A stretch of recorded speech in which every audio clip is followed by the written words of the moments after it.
The Black Spiral's corruption has already taken hold. After Kurrian fled from the spirit wilds in Krynos form, you, the pack, followed his trail deeper into the Appalachian wilds, tracking him due northwest, where you found him climbing a waterfall peak. There, with nowhere left to run, you all confronted one of your own.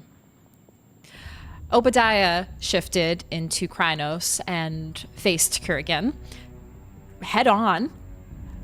There was a clash of fangs, maws, saliva, claws, carnage, while Alma moved wide to cut off any escape. Posy and Issac held close, ready to intervene as the battle, the war between these two Krynos wolves continued and began to spiral out of control. At the height of the struggle, Monday, who was Kurrigan's partner, she arrived in desperation, begging the pack not to harm him, not to kill him. But Issac tried to steady her and calm her while the fight continued. In the end, it was Posy's force of will that broke through first. She had a stare down with Kurrian and forced him out of Krynos. But the violence had stirred Obadiah and his own rage. For a moment, it seemed like the pack might lose control of Obadiah, who could not stir that rage, calm that rage. So through a sheer test of willpower, Obadiah managed to pull himself back. Kurrian, back in his Hamid form, answered the pack's questions honestly. He spoke of what he had seen, what he had felt, how something dark had already rooted itself inside of him and in this region. Alma knew the truth before everyone. In the spirit wilds, his soul was already corrupted, chained to a bat spirit, flying with no escape. There was no healing, no return. So Alma did what had to be done. They gave Kurrian a warrior's burial, the right of a proper burial, said their goodbyes, including Monday. And afterward, the pack gathered once more at Alma's and decided their next moves after some talking and letting the dust settle a little bit. If this corruption could claim one of their own, then these Black Spiral dancers could not be ignored. They cannot be ignored. This is where they needed to act. Perhaps call on the others and get ready to fight. After a dinner of lasagna and some time together, that night didn't really bring peace, as each of the members of our pack dreamed of wounds, painful memories that perhaps they were avoiding, didn't want to face, or didn't want to remember. The corruption had not stayed in the woods. It had already begun to creep inside. So as you all wake this next day, and we can talk about some of the other mechanical things you might have done, like howling at the moon perhaps to get some more rage. The one thing I will say as each of you carry a burden from what you've experienced. And they're individual, unique to each of you. Alma, you feel that the boundary between this world and the Umbra is a bit thinner. Perhaps the connection you had with somebody from your past, and the Umbra often is used other terms to describe where the dead also linger. So when you are trying to speak with spirits, you feel a bit of a connection break from your own mind trying to calm your past experiences. You will have a +1 difficulty moving forward when you're trying to command or control spirits.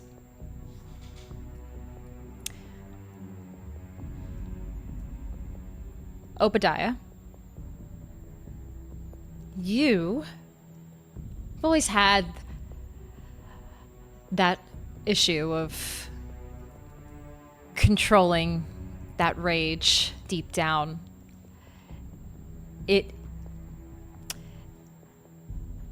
You saw it resurface recently, and you've seen it in your past. You were reminded of it just recently. When you look to enter into a combat or any truly high stress situation moving forward, you will have to roll a willpower test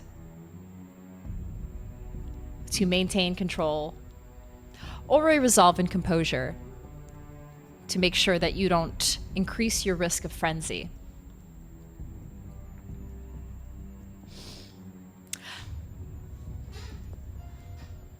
Posy, you, out of everybody in the pack, are the most in tune with the dangers that you have faced.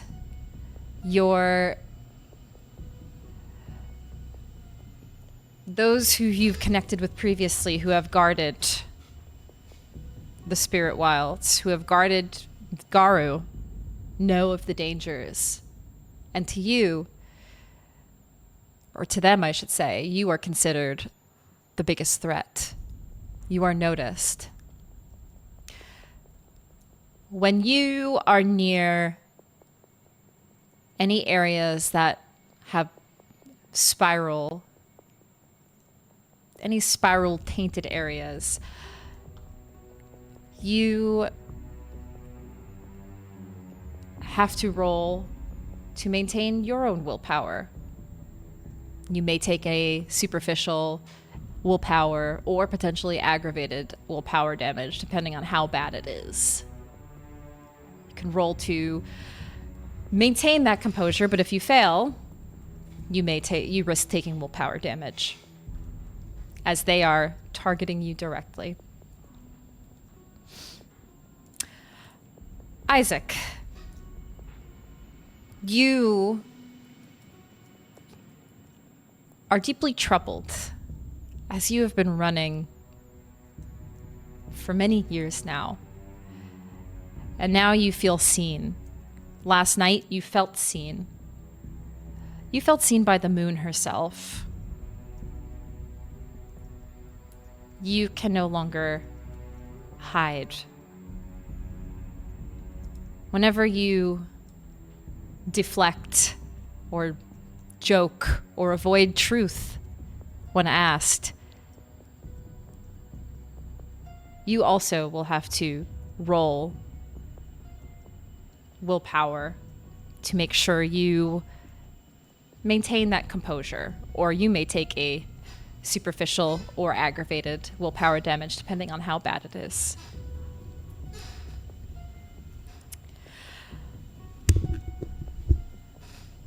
You all are a bit troubled this morning, waking up. But you try to shake it off for now. You have important things that you need to focus on. You know that you need to move and act soon to make sure all of the dangers that Kurrian faced, the things that you've learned, the dreams that you've had, the heightened sense of danger, it needs to be taken care of. So you all reconvene for this day. Is there anything anybody wants to discuss amongst each other in this moment? Meeting back at Alma's. I want to talk to Alma.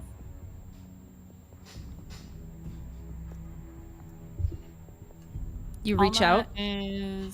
Yeah, I mean, you probably all are showing up.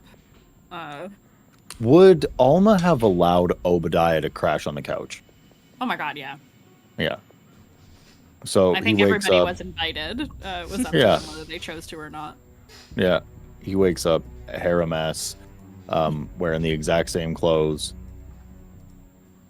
He walks into the kitchen, and I think Alma might even, unless Alma was also up at the ass crack of dawn, Obi's like sitting at the kitchen table, cup of cold coffee poured out of the pot from like the day before, just kind of looking a little stressed.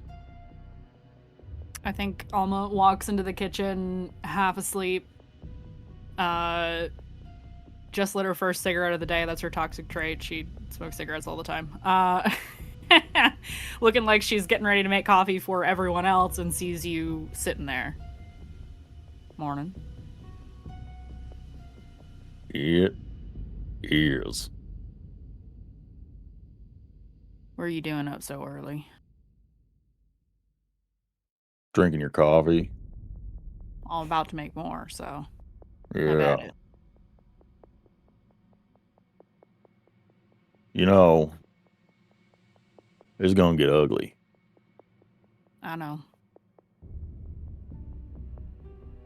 And I ain't feeling right. Me either.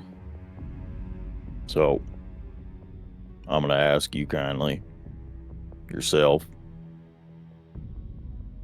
since you're, well, we ain't really got a de facto, leader of the pack out this way. If I go squirrely, I'm gonna need you to get yourself and Posy and IW.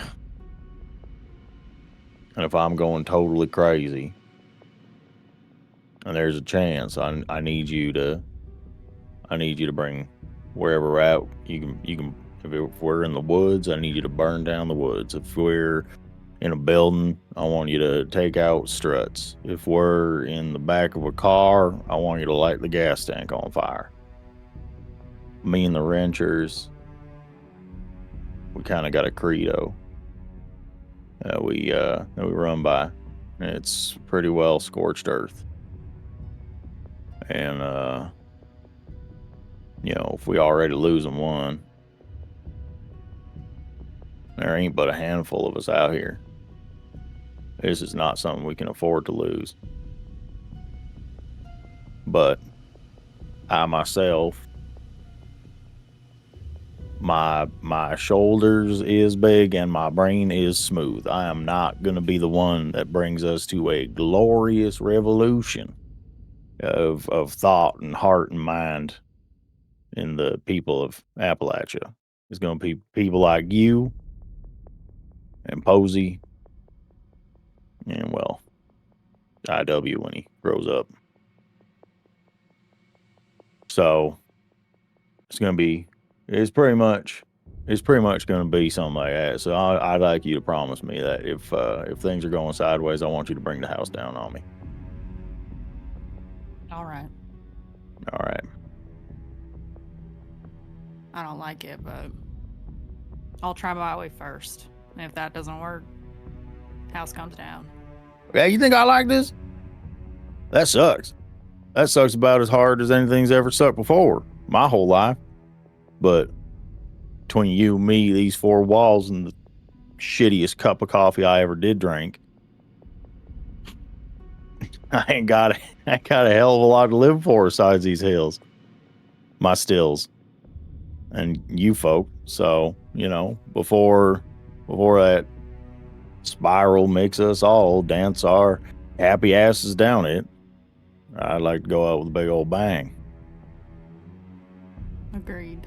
She looks distracted while she's talking to you and kind of looks off to your left. Like she sees something that's not there. I got something on my face. No. Something on me. Nah, I think you and I are not the only ones who might have had a bad night, but we'll see. And she goes back Posy? to making coffee. Yeah. I don't know. She's in her room probably, or on the porch. Probably It's curled nice up on this the time of porch. year.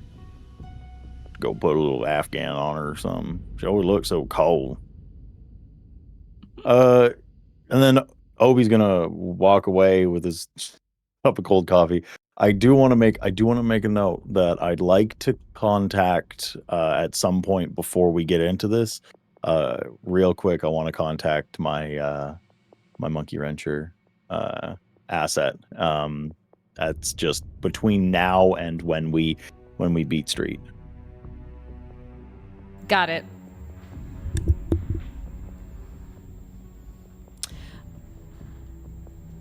Okay, so you are making that reach out, and you guys are looking for Posy.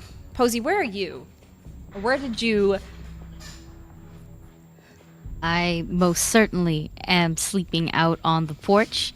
I am specifically sleeping on the swing because I like the swing, but also because I think I did spend a lot of time last night. You know, I did want to howl at the moon. Yes. To kind of cue up some rage. I did want to, I think I visited Grandma Lou for a little bit, so that way she knows that I don't have to stay here. But, it's, I gotta pop in every now and then and be like, hello, and go back. And I think, based off of the plan for today, my intentions were to come back, take a good old fat nap on the porch. Though I think I'm a bit awake now. I'm just lazing on the swing, thinking about things. Deep puppy thoughts. I'm in oh goodness. Lupus form. There you go. Mm-hmm. My preferred way to sleep out here. I will quickly say yes. For all of you guys, I would assume you all last night before your dreams would have gone out together to howl at the moon as something you do as a pack, and it helps you gain rage. So I will let you all go ahead and get 1 dot of rage from the previous evening, and as well as if you had any willpower that you spent, feel free to get that willpower back, that spent willpower. You can restore that as well.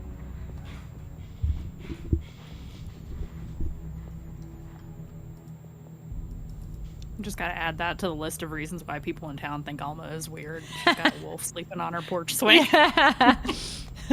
Listen. I'm just a curly dog. They're like, do we call animal services? Like, is that just a big dog or is that a wolf? That's one of them Irish wolfhounds. With them hypoallergenic fur, that's what's happening. A Samoyed got in there, it's just big, thick fur. If anything, if I'm curled up, actually, maybe I look like a rug. Not the rug dog. Or like a cushion, even. I love it. Maybe 2 cushions. Where is IW from the previous evening? Did you crash at Alma's or did you go off elsewhere? I think he is not at Alma's. I think he's got a place that that is relatively close. And failing that, he likes to deal less in like finances and more in favors.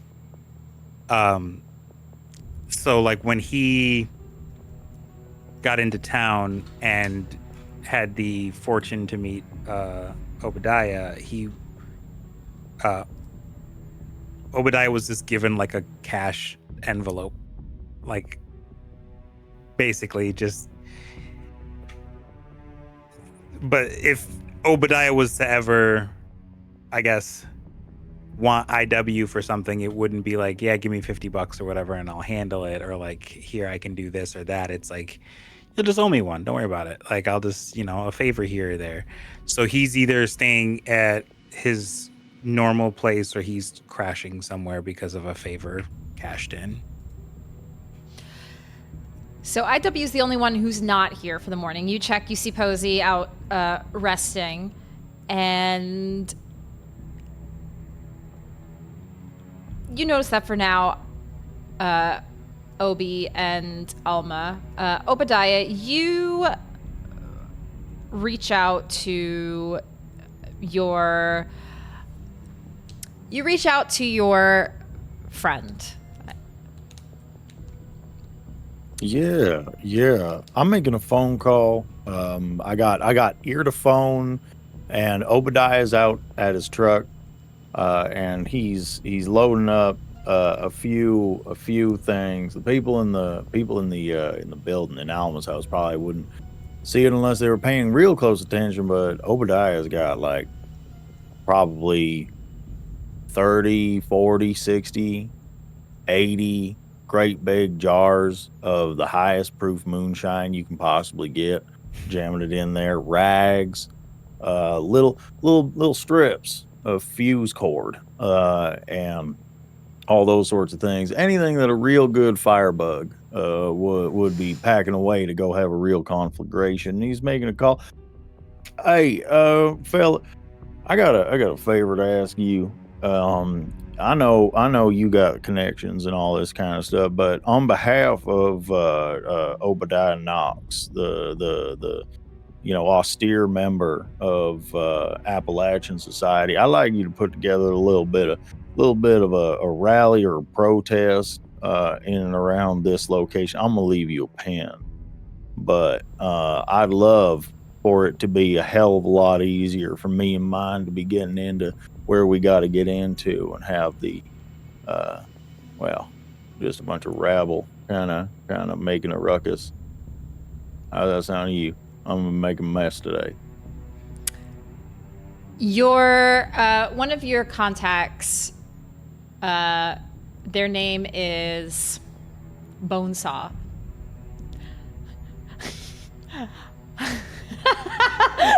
Bone sauce, ready? He's ready. I was like, is it gonna happen? Does it have to be me? I got you for 3 minutes. Yeah. 3 minutes. Did you say bone saw or bone sauce? Bone saw. Bone saw. Not bone Okay. sauce. Because I was like, damn, this is a lot of ruckus for bone sauce. Like, I was like, all right. Bone saw. Oh yeah. Oh yeah. I got you, Obadiah. We can bring some Yeah, of our right. people out. That's what I'm talking about. Thank you. I got a group of people. We're gonna be going in. We're making a big old mess. I'm thinking we're cleaning up something mighty fine today. This might be my biggest show yet. So I'm hoping that you bring the absolute thunder. I want you to rile them up something fierce. Tell them whatever you got to tell them. It really don't matter if people are pissed off that you lied to them beforehand. But I need as big a crowd as you can get. And, you know, if you happen to have, like, I don't know, like a little bit of debt cord, something like that, you can bring along for me. That'd be all right, too. And then I have to ask Storyteller specifically, what kind of security I'm actually going to have to deal with here, if you know it all. On the rating is from like 2 to 7. What kind of security? Yeah, because that'll depend on what I'm capable of. You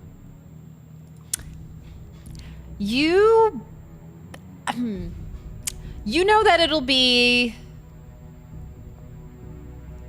This is a good question. What would you know about the security detail? It'll probably be... It's not going to actually be that secured. You just know wherever the location you're going to will probably be okay, but you have no idea what's going to happen once you get in a little deeper. What you're dealing with, it's a little unpredictable. So there may be some level of security for sure. Perfect. I am about to send you a DM. Okay. And then Obadiah just hangs up the phone.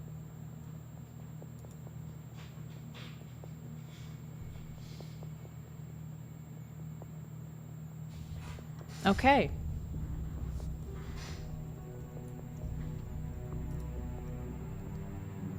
There you are. Got it. Yep. Okay. All right. So you gather your fellow Monkey Wrench crew to make a big scene. They know that there is a not far from where you guys are. There's a like old steel mill that they are looking to rebuild and repurpose into some apartment complex or something. And they've been thinking about doing like a strike, a protest of them rebuilding this area. So like Bones will let you know today is a perfect day to do a little bit of, to maybe get a little protest started. And he rallies the crew to create this distraction and get everybody with their signs, their picket signs, ready for a protest. Perfect. That's all I got.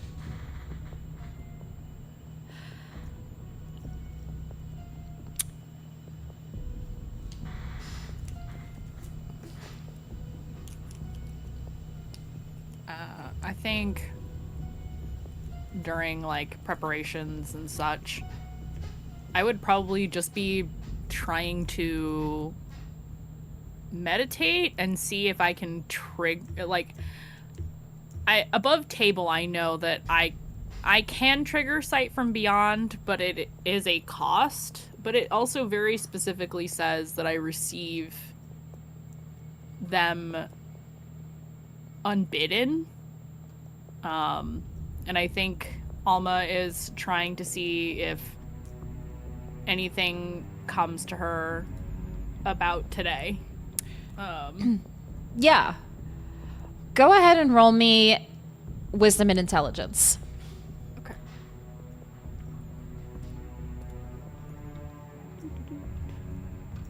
Oh, right. Wisdom's down here.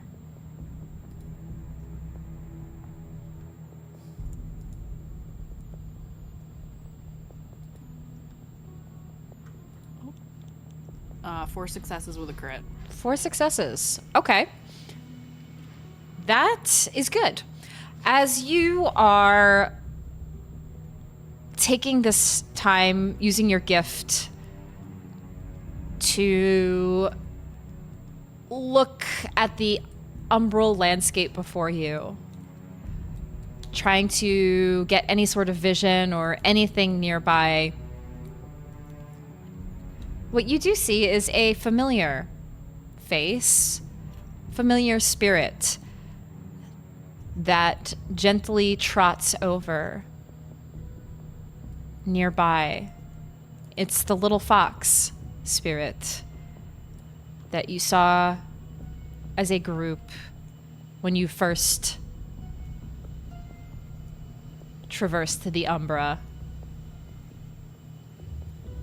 The little spirit sits there. It looks like it's just watching you.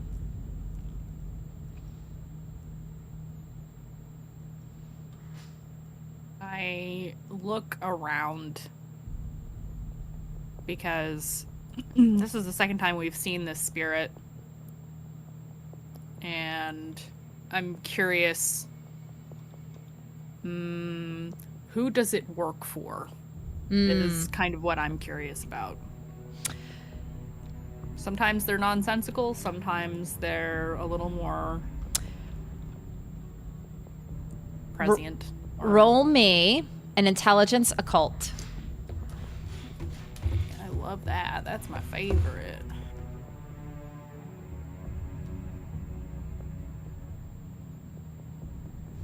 Three successes with a crit.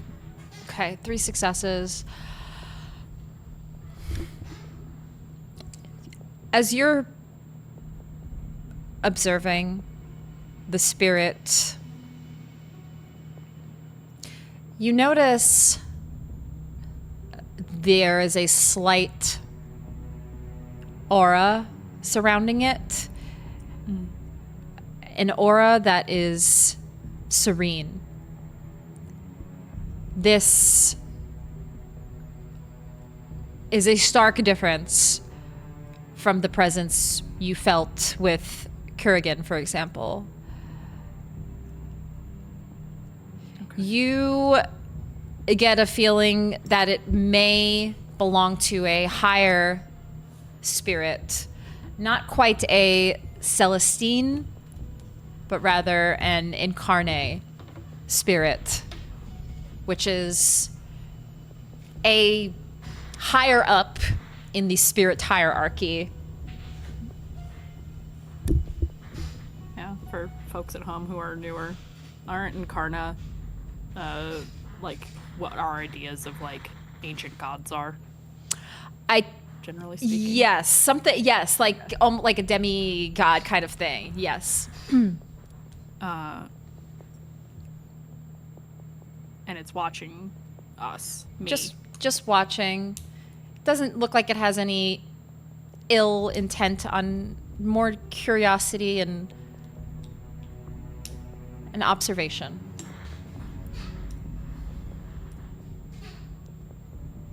Eve, right?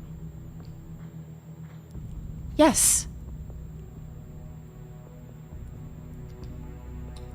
She nods. Welcome back.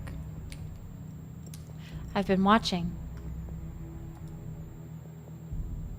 You have you? Yes. I am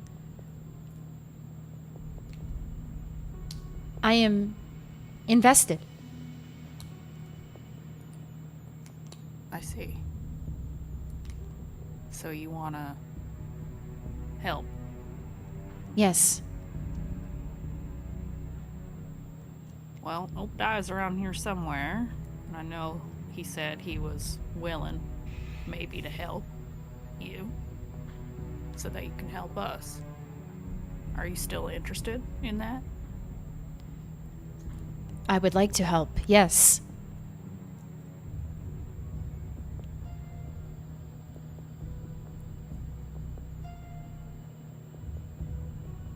Can I ask you something?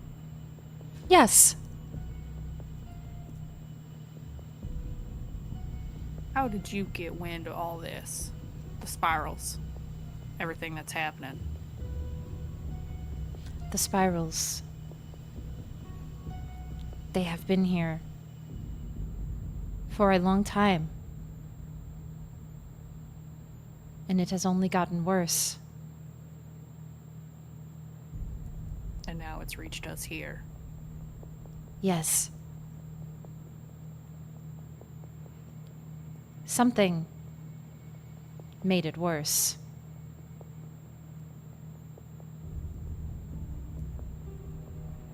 You know what?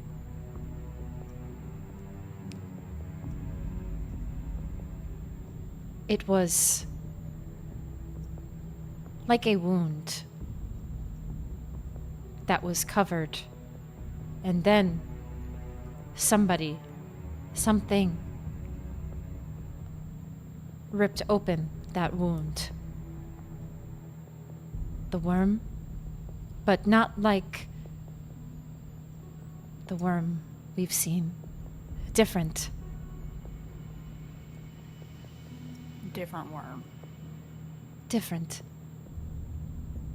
Well, that's bad.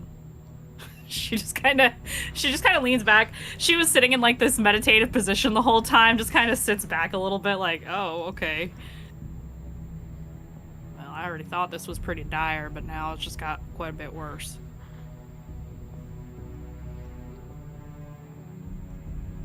Well, we want to help.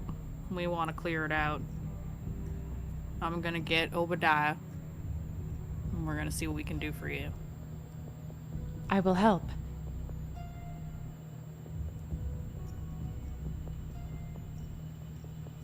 And I think at that she'll sever the connection. Look at the clock on the wall. Damn it, it's too early for a drink. She's gonna get up.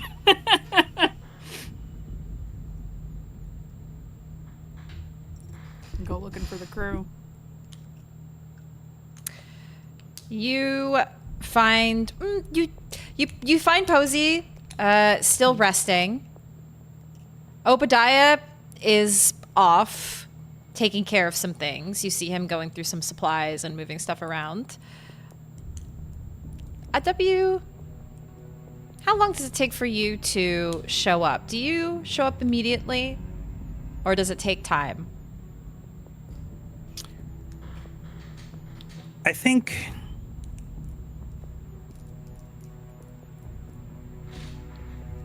it'd be I kind of want to put it in your hands as to how long it takes, but I want to give you the frame of like what I'm thinking he was up to. Issac doesn't really do sleeping in. So normally he's getting shit done, maybe, getting some firewood prepared, figuring out how to help people, does what he can when he can. This morning, he hasn't left the bedroom. And he's been awake, sitting up on the bed, over the covers, glasses on, an office pad in his lap, and he looks down at it and kind of adjusts his glasses, and there are probably 8 or 9 pages that are slightly curled upward from him writing. He has written down everything that has happened from transformation to today. And the very top of it says, "Dear Emily." And he rips carefully those pages off of the office pad and folds them once, and then bifolds that. And he grabs an envelope out of the drawer in the nightstand and he stuffs it in there. And he flips it over and it says Emily Williams, and it has her full address in Los Angeles, California. But there's no stamp.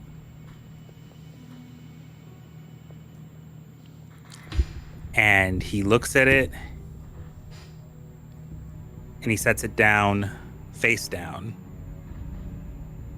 And he goes, coming back for you one way or the other. Either you getting sent or these bullshit ass powers. I don't know. Fuck. And he slides his legs off the left side of the bed, stands up, finds the shitty Nike Air Force Ones that he has for when he knows he's doing something he doesn't want to do, and these shoes can easily get dumped. And he gives a good stretch, walks out the door, leaves the letter behind.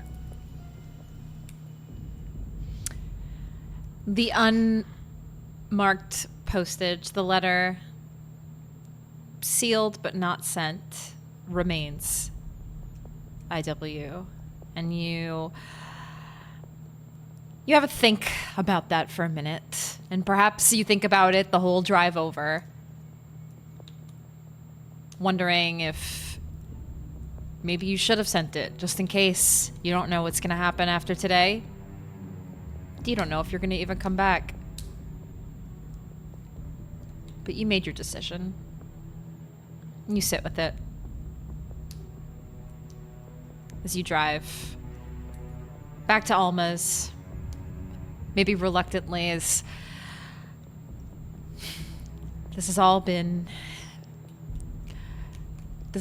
way over your head, you feel.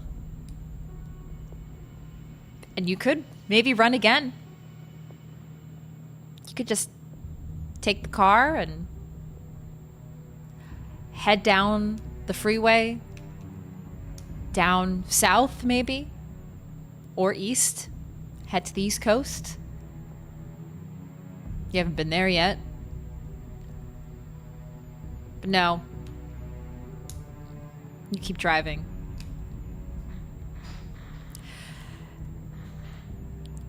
You make it to Alma's. Alma, you are just heading out after this conversation with the spirit, and you see Issac's car pull up. And where's Monday during all this? Because she was invited too.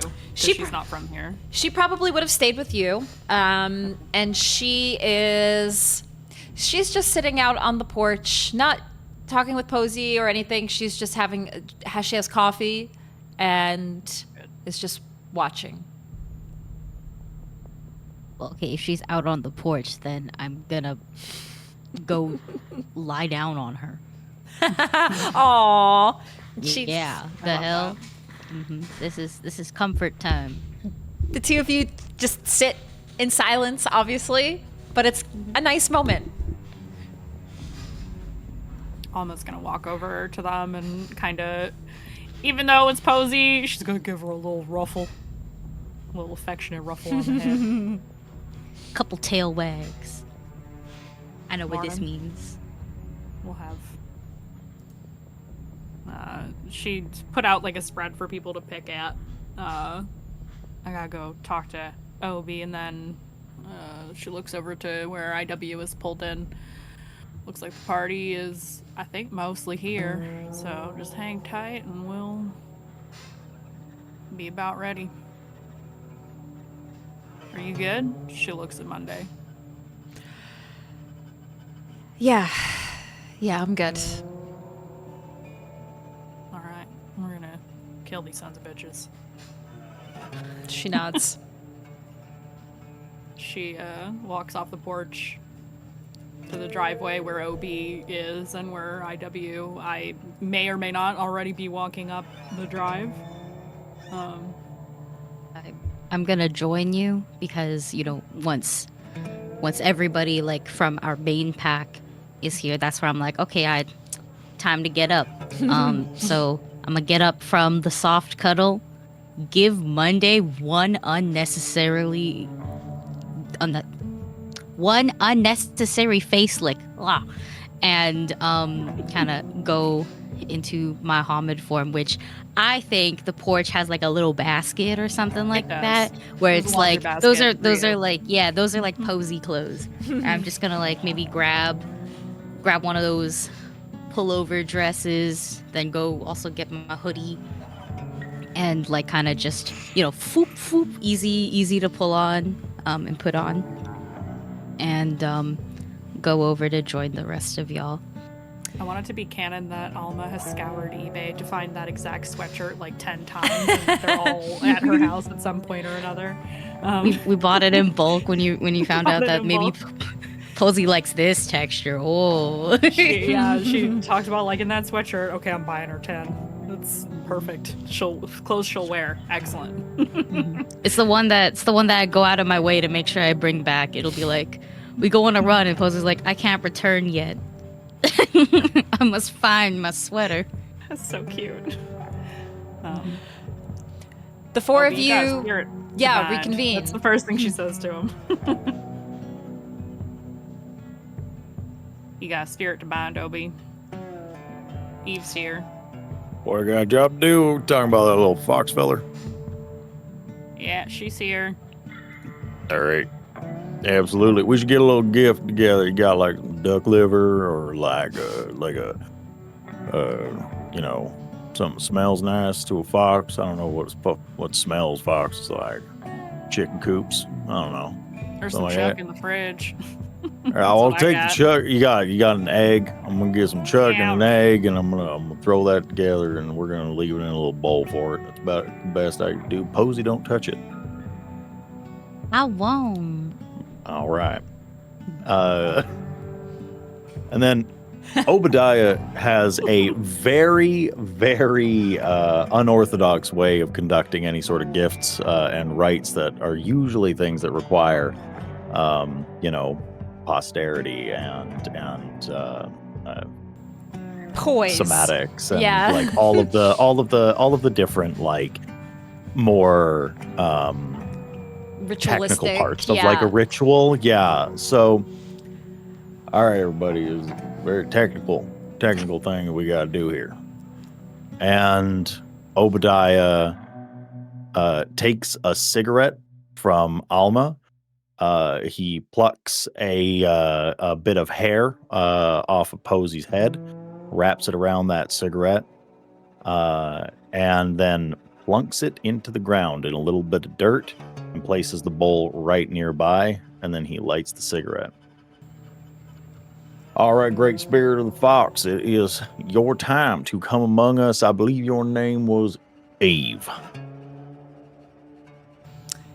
And he waits. You speak that aloud. You perform this rite. And what do you roll? What are you doing? A particular rite? Is it the spirit summoning? Yeah, right. A spirit summon. So that means I got to roll a Honor I and believe persuasion. That is honor and persuasion, which is actually a pretty good roll for Obadiah. Decently charismatic fella. Yeah. No. We're just gonna. All right. Doesn't want me to do that. We're gonna do this. Can we not? Oh, come on. Honor. Submitted. Attribute. All right. You're gonna get 2. You're gonna get yeah, we're just gonna do. We're gonna say it's composure. It's fine. That's what it's gonna be, but it's gonna be the exact same amount of dice that it needs to be. And then we are going to that is a crit. 1 success. Okay. 1 success. 1 success.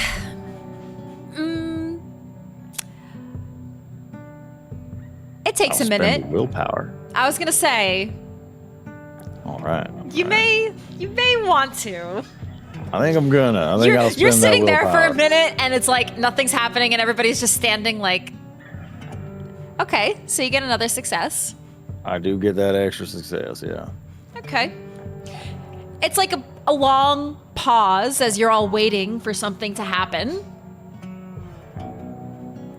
Nothing is happening. It's like 2 minutes of silence. But eventually,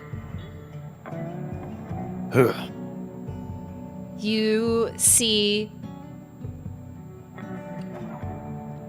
a gentle movement in front of you. The wind rustling. Just a subtle way, and you all see this. It doesn't manifest in this realm. It doesn't have a form. It's incorporeal still, but you see it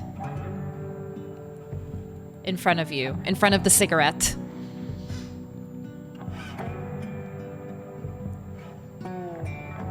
Put down the bowl for it.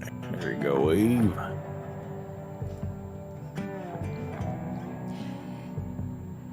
You see the bowl empty. The gift successfully transacted. Obadiah's going to turn around to Alma and Posy. Usually the magical and gift-based heart of our little pack here, and I'm like, see what that means there is that I'm about to mansplain magic to the parry. I'm going to shut up. I'm going to shut all the way up. It worked. Yep. Yep. Good, now she can help us. Yeah, that's what I'm hoping. Magic to me is too early in the goddamn morning for this. Yeah, I'm so sorry. Oh, I'm just proud. I'm just proud of what it did. I got you on the other side. Alma, I know it's good. Alma, you see after the little bowl of food vanishes, the leaves on the wind rustle again, and gently laying on the bowl is one silver leaf. It doesn't look... it looks abnormal. This does not look like a normal leaf from any of the trees local to the area. Okay. But it also doesn't look suspicious and dark and spirally like the leaf that Kurrian had. Yeah, as soon as I spot that, I bend and pick it up. You pick up this leaf, and on it you see all of the jagged edges and the lines and veins of the leaf. And it looks like it's almost... It takes you a second. This looks like a map of sorts of the region. And right, you can see where your location is. You recognize these roads, these paths that are designed on the leaf. And then you see northeast is one dark spot on the leaf.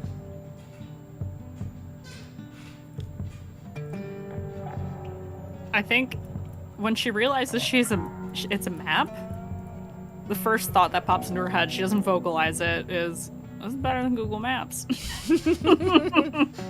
Alma's not a big technology girly. And she turns to the others. We got a map from our friend. Alma, that's a leaf. No, look at it here. She points to this Okay. weird silver leaf. Okay, that's us. All right, it says. Over here to the northeast, that's where we're going. How do you tell north on a leaf? Instinct. Where's your compass? You just know? You smell it on the wind. Yeah. You can smell north? You can smell Yeah. north, you can see north. I'm such a shitty werewolf. God, you You're guys good. do all, You're you good. guys do all this cool stuff, and I got I turn into friggin' what, Ferris Bueller? It's because Teen we're Wolf old guy? ladies. Whatever. Yeah, is that what it is? Learning comes with time, my friend. Oh, mhm. Yeah, all right. Wait, I've been. All right.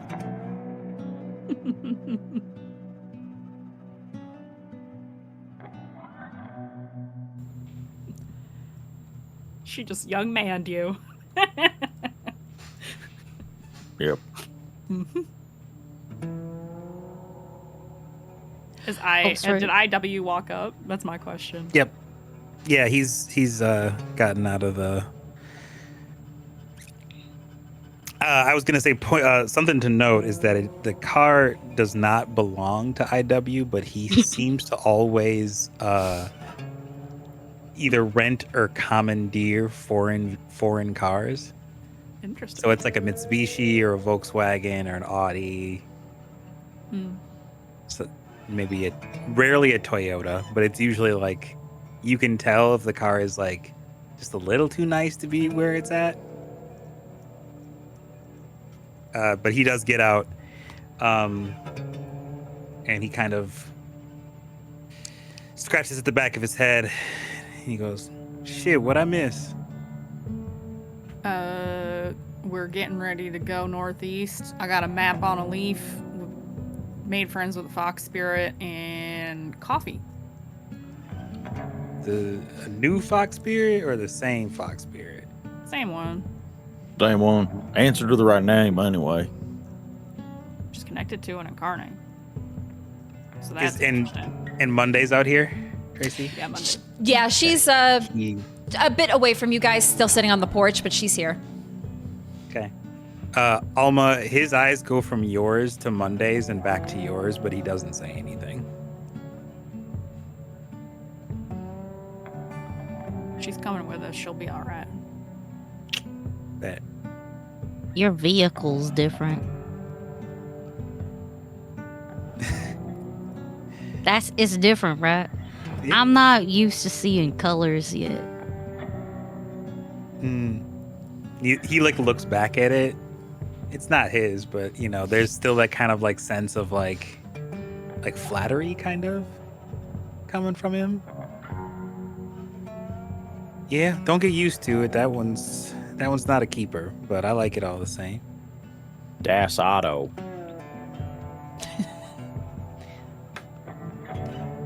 So you're making sure it's a Volkswagen, huh?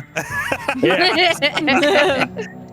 I gotta be honest. I just wanted Obadiah to say Das Auto. You just wanted to say the damn catchphridge. That's really what it is. No, those are new words. New words. Listen, new Storyteller, words. I beg. Actually, Storyteller, I have a question. Yes. About the burdens. Are we like aware of our individual burdens, like in the less mechanical meta sense, You know something is off. You feel like something is off for sure. Okay. Then Posy will just kind of bring up when there's a bit of a lull in the conversation. Do you feel weird?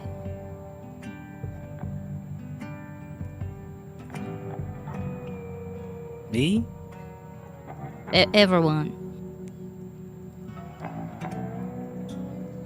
Like there's maybe, well, I feel like I'm being watched, but not in the usual way. Yeah, I feel Like itchy. Yeah. Yeah, like something's under my skin. Yeah, I ain't feeling good after and he like kind of makes eyes at Monday. He doesn't want to redredge it. It was yesterday, so I don't, I ain't feeling good about it. Like, when we lose somebody, it's not great, especially when it's a necessity and it wasn't a battle. Kind of mumbling. I don't feel like I feel the loss, but I mean there's something else. There's a smell, a scent, or I can't put it into good words. I just think we need to be a little bit more careful. You don't think it was a loss? You don't think it was that? I think we all feel that. I agree. Yeah, I that's feel what I'm saying. something deeper. There's some, yeah. My connection to the Umbra is not the way it normally is. Dang. Feel like perhaps we should have done the cleansing, but I'm not sure if that would have kept this at bay. Like Where it it runs lives and deeper. where it breeds. Mm. That's what it comes down to. I think is sort of the microcosm of exactly what is going on a grander scale around the Appalachians. That's just what it is. That's what we're working with. We gotta go root it out. We gotta burn it out. It's like dick. You gotta take a lighter to it or something like that. So we gotta go and burn it on out. And we ain't gonna feel better till we does. I'm just saying, be a little bit more cautious than usual. I'm gonna try, but I can't promise you nothing. I mean that. Like I'm kind of. I gotta be so completely transparent with you. I'm about to get real ignorant with these sons of bitches. Hmm. Well, I already promised to hold you in check, so.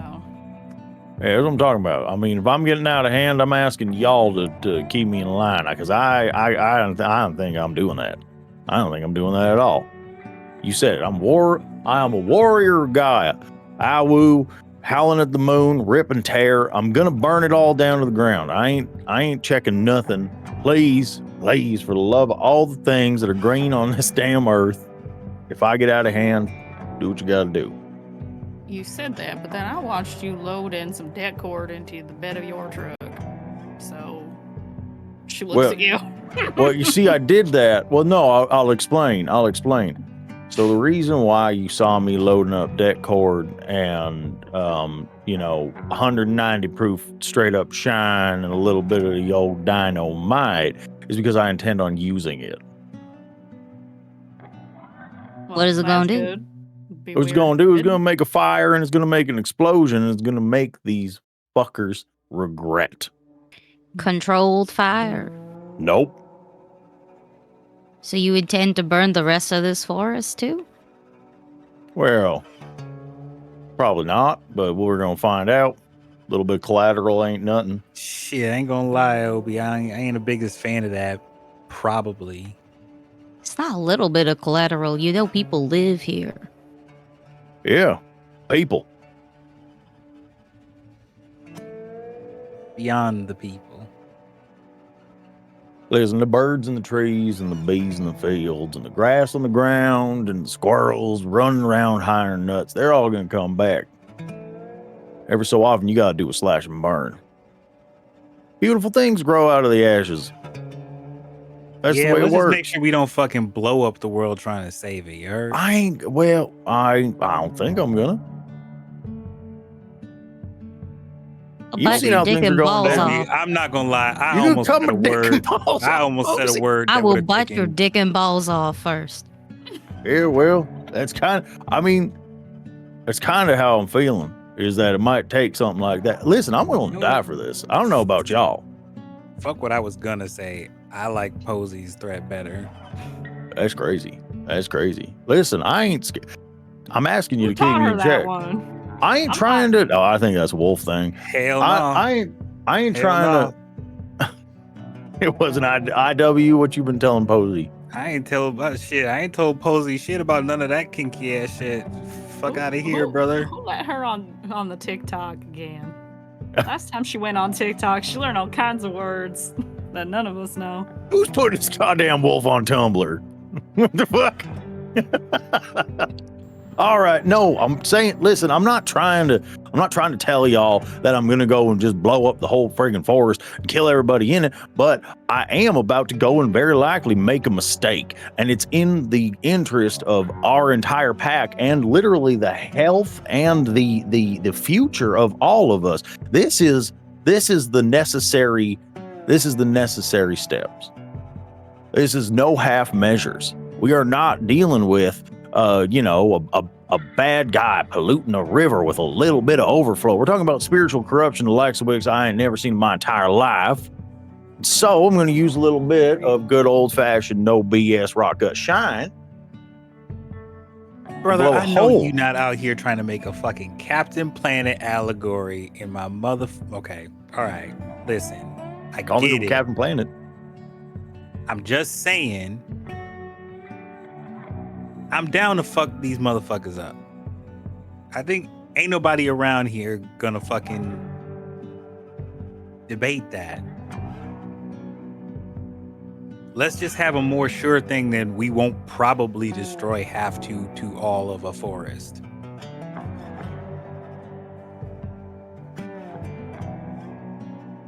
I will say that I'm going to try not to do that, but I would be making you a promise that I cannot keep if I said that it is not a possibility. I got allies. Monkey Wrenchers are good people. We do this kind of stuff all the time. You only saying this wild ass shit because you know Alma and me are gonna fucking do our best to make sure you don't fuck everything up. Thank you. Thank you. I appreciate that. Appreciate the offer. You appreciate me forcing you to acknowledge that shit? All right. Thank you. Obi, I swear for God, half the time you make me say shit that if we was on like a television show or something, that we would get kicked the fuck off. Honestly, I don't think you and I are made for TV, and that's just the way it is. That's why you're here and you ain't running motorcycles on television no more. When you say that, he looks away.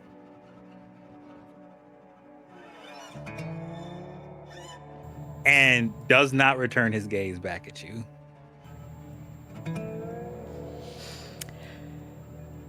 There's maybe like a tense pause for a second, and Monday walks over from the porch. She was like slightly in earshot, so she was half listening to your guys' conversation, and walks over. Well, sounds like everybody has a plan. I'm ready to go. And when she comes back around, Isaac's face brightens just a little bit, and he turns his face back towards the group, and he looks her directly in the eye and nods. We have a direction, a clear path where we need to be.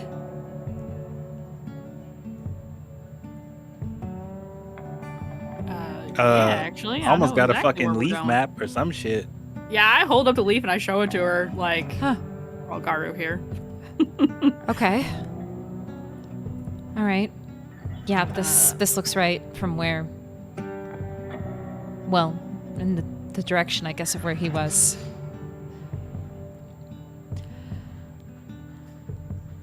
So, If it looks right to you, then that's where we're going. whose car are we taking? I look at the number truck. of people that are going to be involved. There's the truck. Well, are you able to? She looks at IW. Maybe we could all fit in the truck. I don't know. What do you Or we just go by paw. Yeah, I guess the better question is, how far do we think it is? Yeah, it's a couple of, it's probably like 5-6 miles. Okay. It's a little far. Far, quote unquote, but it's not like a quick walk. Right. Actually, it's more like probably 10 miles north of you. So it'll be Okay. Yeah. like a 30-minute drive. Okay. Well, it's a long drive if you want to run that way, but I wouldn't recommend it unless a couple of us run and a couple of us are in the truck. But I don't think we should split up right now. Yeah, I got to take the Also, truck. I don't think running is a good fucking idea because we're gonna tire ourselves out before we get there doing what we have to fucking do. Agree. Okay, 10 then. miles is doable if we don't have a lot of fighting to do at the end of that 10 miles, you know what I mean? So. Okay, then. I can drive. Monday can come with me. Y'all want to get in the truck? Yeah, Works for me. let's do it. We'll follow.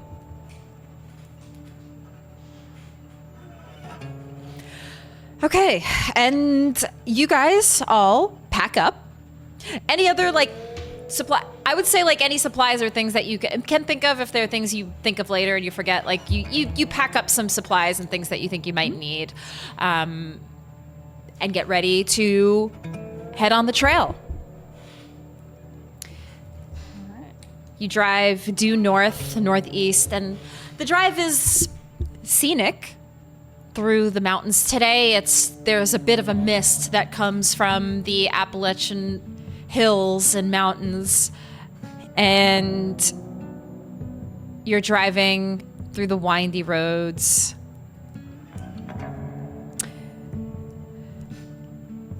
As you get closer,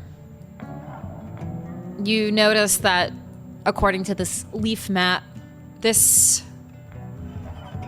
seems to be in a hollow, which it's a region in between two larger mountains. And as you guys were driving and approaching closer,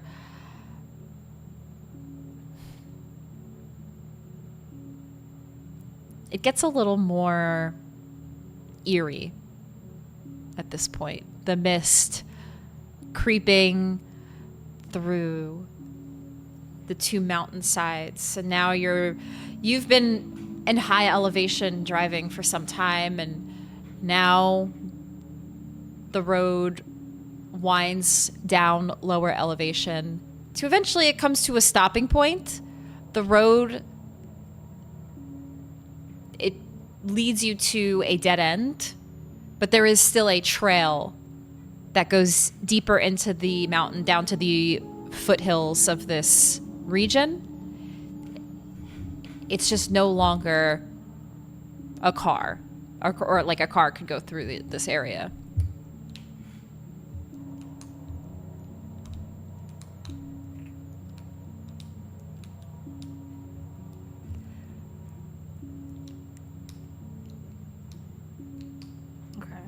So we reach an area basically where like the trees are too dense for us to.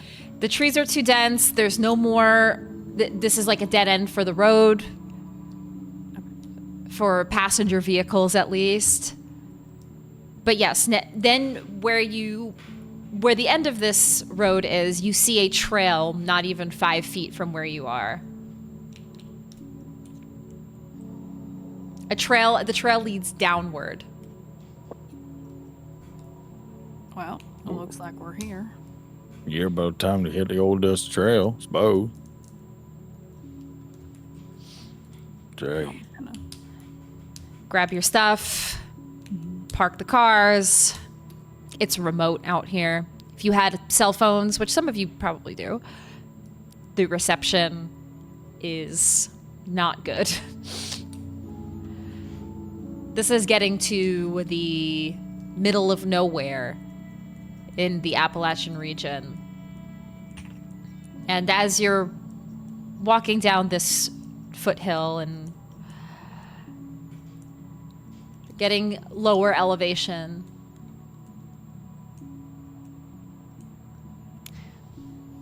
it catches your eye that there is what looks like a small town, or at least some houses, some residency here, which isn't that strange for this region. Sometimes these small hollows do hold a very remote region of folks who live there. So, not too out of the usual, but it's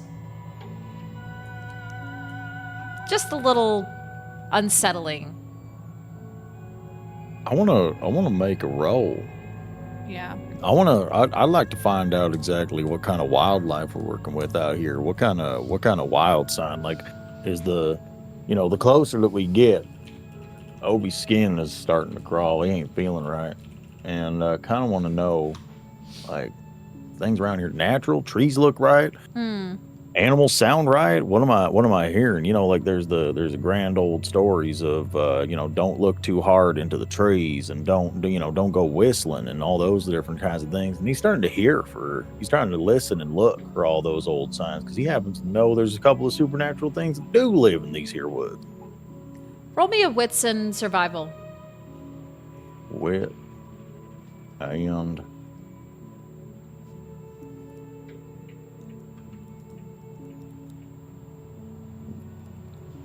wait, hold on.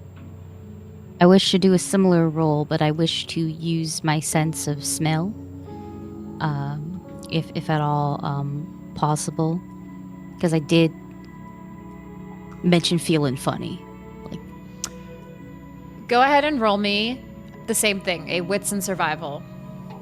Yeah, I got no successes. I beefed it. That's crazy because you have a pretty decent dice pool for this. Yeah, I got 5 dice. I just beefed Yeah. it. I rolled bad. Yeah, I rolled poorly. I ain't spending willpower on that. You hear the usual sounds, Obadiah, of perhaps owls in the trees, the sound of maybe a bobcat off in the distance, but nothing out of the ordinary as far as wildlife goes. I will crit with 4. 4 successes. You hear this as well, Posy. You hear the sounds of the usual wildlife. But the only other thing that catches your senses is what sounds just like a bell tolling very faintly in the distance. Just a ding, ding, ding. And you're right now the only one who hears that. The rest of you don't pick up on this. There's a bell, but like not the fast one.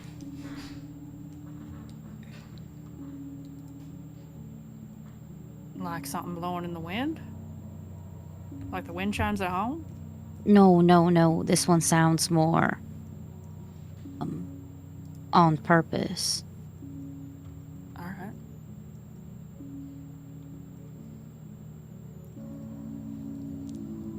Try to make the noise with it to see if anybody else can pick up with it. I don't know if Posy's aware that ding is the usual bell noise. So you might be getting a, bonk, bonk. None of you pick it up Bonk. as she's trying to mimic the sound. You don't hear anything. Maybe bring. My question about this is we can see this little town, right? Yes. From where we're at. And okay, just making sure there's no other roads leading to this place. No. Okay. Okay, so it's really one of those little abandoned type, not necessarily abandoned, but very old. Okay. Well, we can try to listen all we want from here, but we're not going to learn nothing unless we go. Bell or no bell.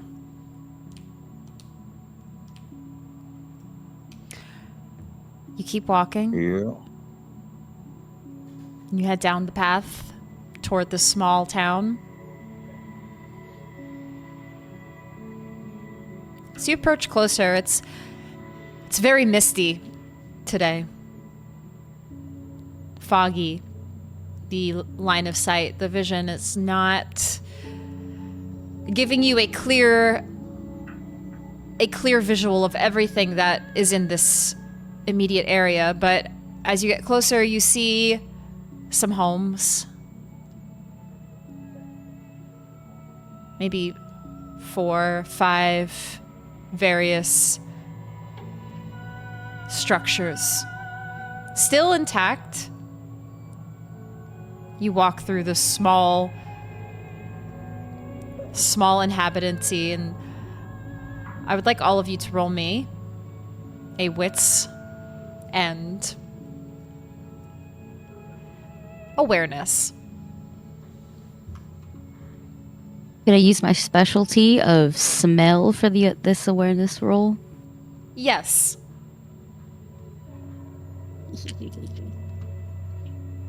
Two successes with a crit. That's me. Dear. Zero. Oh, yeah, that was 1. 8 with a Oh, crit. never mind. Yeah. Obadiah's rolling rough. It's a bad day for you. Yeah, it's a bad day to be a. Time to get out your real dice. You have Hey, these. Yeah, I was like, treating just me so good abandon when I this. was beating that. Well, hey, listen, when I was beating the hell out of that guy, I was rolling straight gasoline. But now it's a little rough. Yeah. Success with a crit. 1 success, 2, and then what did you roll, Posy? 8 with a crit. To be fair, I'm rolling like 8 dice for this. I'm very good at this. So you all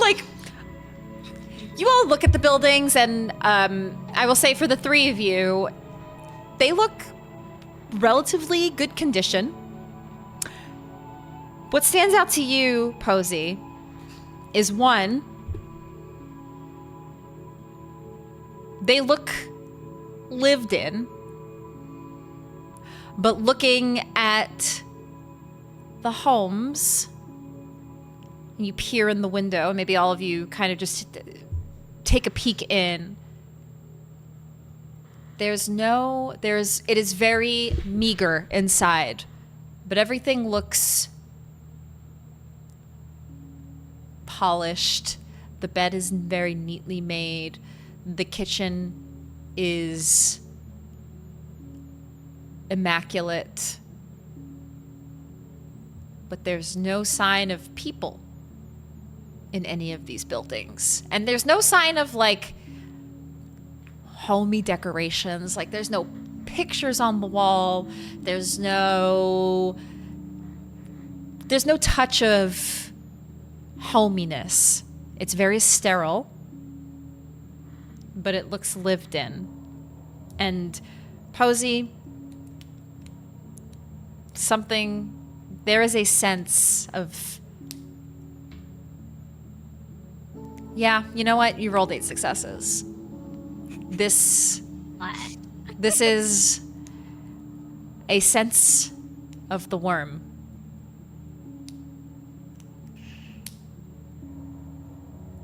I smell it here. This is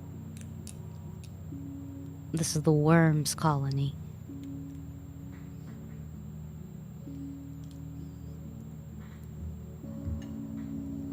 Shit, we gonna hook it up and make some bait or what? Yeah, might as well. Yeah, I'm thinking so. I think we better up the clip.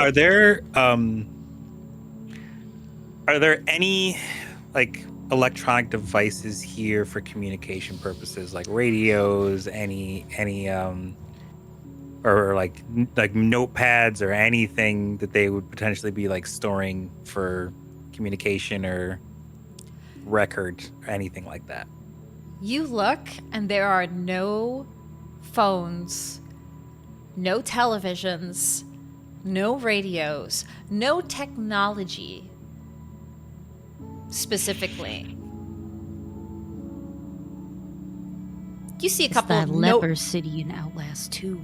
You see, like, yeah, some notepads, nothing like significantly of significance written in them. But there is just this is a no technology area.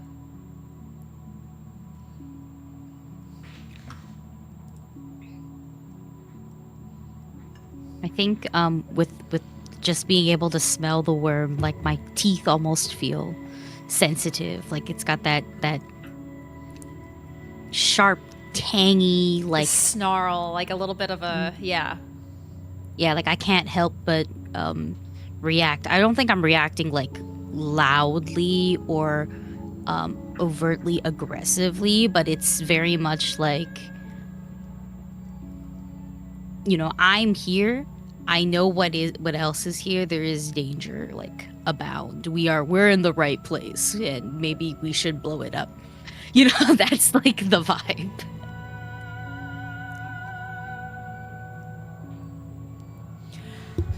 As you all are walking through and feeling more and more uneasy,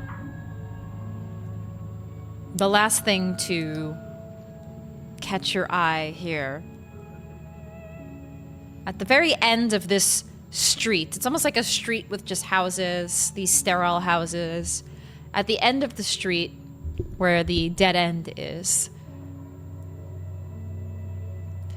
the mist begins to clear. In your line of sight and vision, you see a structure.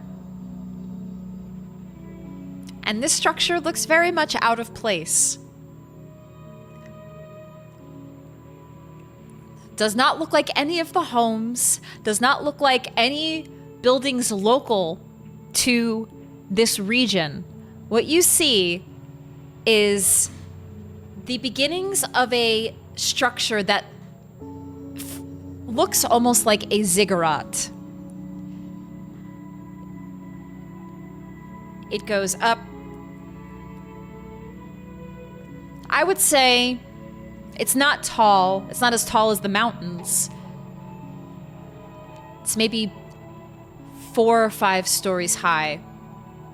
It's not a tall structure, but it is significantly taller than all of the buildings here, and it stands completely out of place in front of you.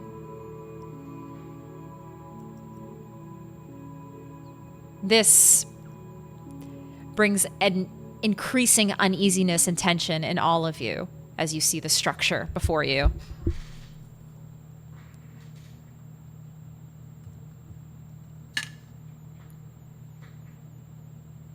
I would like to say that as we've been moving along, Obadiah's been dropping off this, that, and the other thing throughout this place, just for posterity. And upon seeing this big ass thing, he's like, all right, well, that's the thing. He looks over to Alma and Posy and IW.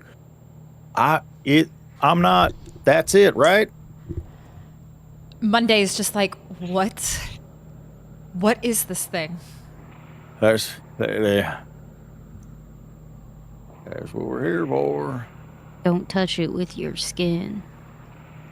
Well, we might have to go in. Then be mindful of your digits. I would like to open my penumbral senses. Because that doesn't count as commanding or controlling spirits. Yes, roll me a wisdom and intelligence.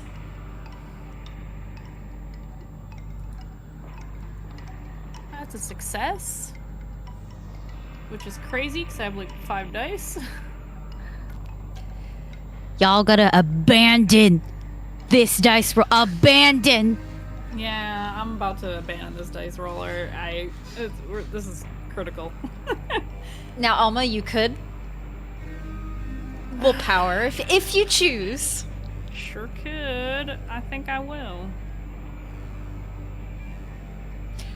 Because your offness today, as you're trying to reach out, the connection is. Okay, so it's 2 successes now. The connection's rough, Yeah. and you're trying to focus your penumbral senses. It's like trying to reach somebody on a phone and there's just a really bad connection, but you can get small glimpses of it. Okay. You see in the distance, within the ziggurat, a black spiral that spins downward, downward, downward, downward, downward. Oh, this is bad. This is it. This is definitely it. And it goes down.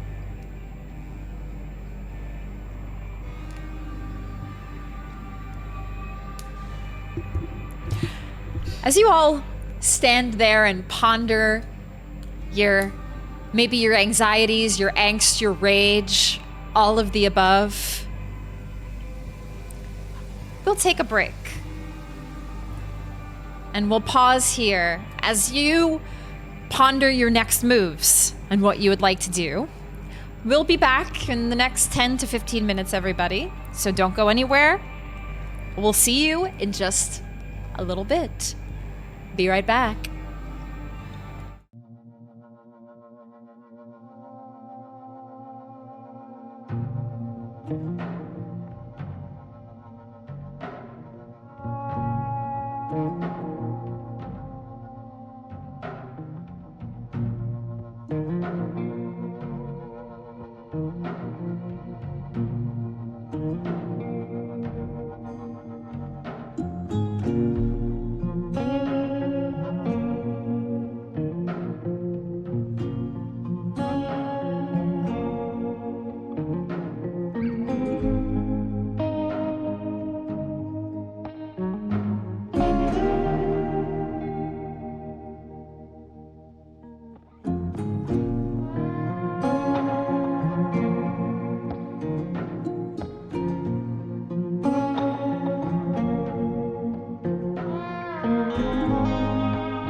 Hello, everybody, and welcome back to our second half of our finale of Spirit of the Pack. Thanks, everybody, again for being here. I'm going to just very, very quickly share a couple of things because I usually cut out the beginning announcements. So for all the folks on YouTube, you get to catch the latest. Really, the big thing I just want to share is like what's happening now that Spirit of the Pack is wrapping. Blood Money will be returning in May, but it'll probably be 2 weeks from now. So not next Friday, but the following Friday. It might be a couple of Fridays from now. It's May 8th is very likely when we are going to return. So it's actually 3 Fridays from now. However, in between that time, we are going to be releasing on YouTube some small vignette one-on-one sessions between all of the characters in Blood Money, all of the kindred, and we'll be just getting a little glimpse into their personal lives outside of their work with the coterie. So stay tuned for that. That'll be being released in between now and when we return fully for Blood Money, and some other cool things to come soon. So stay tuned for that and what we have going on there. And of course, as always, join us on Tuesdays and Thursdays for our other shows, which are also, of course, being uploaded regularly on YouTube. The VODs should all be up for Tuesday, The Wild Sea, and Thursday, our Cosmere RPG. So that's what we have going on, and that's what's coming next. All right. Now, let's bring ourselves back to where we are in Spirit of the Pack. As our 4 Garou in this remote, small village, signs already being strangely off with the houses that you passed, and now a structure that seems completely out of place, built at the end of the road. A tall ziggurat-like structure with a spiral that leads below. The 4 of you stand. What do you do? Storyteller, may I get a rage for this? Yes. Well, yes. From during break, we talked about you from sensing the worm. You specifically, with your successes, you get a point of rage. And I'm actually curious what everybody's rage is currently at. 3. I'm at a healthy 3. 3. 4. Getting close to that. 4 for me. Maxed out. Which in Werewolf the Apocalypse, as we were also discussing during the break, having 5 rage could also be dangerous, because if there's something else that provokes you and you get rage, then you'd start, if you go above 5 rage, you start to take willpower damage. So rage is almost like you want to balance it. You don't ever want to be at 0. You don't ever want to be at 5. You want to be right in that sweet spot. 3 is usually a good spot. So most of you are in a good spot for now. So what would you like to do?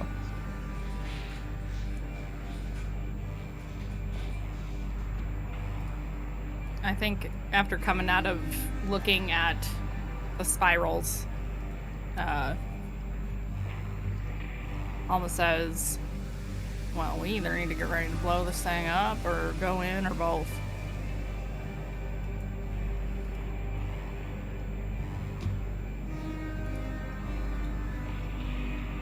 I mean, we gotta get in there. We ain't really got a choice. I mean, we look around it. We go everywhere, but inside them. It's coming. I mean, I don't know if it's like the ignorant or dumb thing to say, but I feel like the dark, horrible forces of the worm are coming from the big pyramid kind of thing in the middle of a goddamn mountain holler. Yep, looks like. But we gotta get in there. We gotta crawl in. We gotta make a mess. We gotta find out what it is and hope it doesn't burn us from the inside out. I'm just worried about bringing this thing down. I don't know if that's gonna be enough.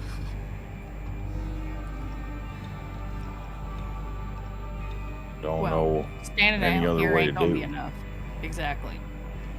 I got no other tools in the tool belt, Posy. If you got some sort of grand retay to cleanse this land of whatever the hell is painting it, I'm all ears, but all I got is fire and claws. Storyteller. Yes. I just have a question about this location specifically. Yes. Is this anywhere near the labyrinth? You feel like it might be. Yes.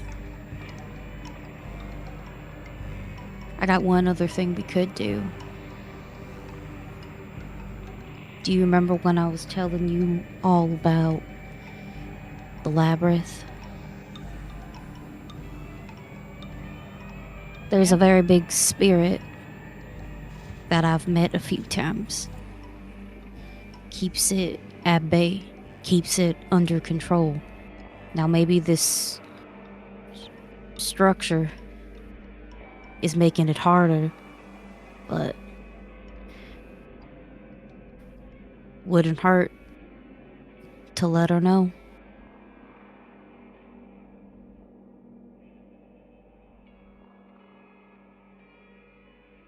By all means. We should use everything at our disposal to look into this.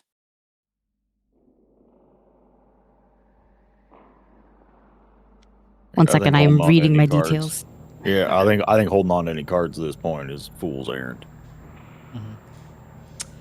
I mean, I've seen a lot of warehouses that got nasty spirits inside of them. I've seen a lot of gnarly petrochemical plants that are tainting the earth, and they got nasty things inside of it. I ain't never in my life seen something like that, and that seems like about the baddest thing I've ever come across. It's about time to pull out every single stop we got. No, we gotta We got pull the this brakes out. on, take that foot off. The spirit performs a rite. Usually, it's not one that I'm too privy to. The cleansing rite I do is at a much smaller scale. I'm wondering, is a shot.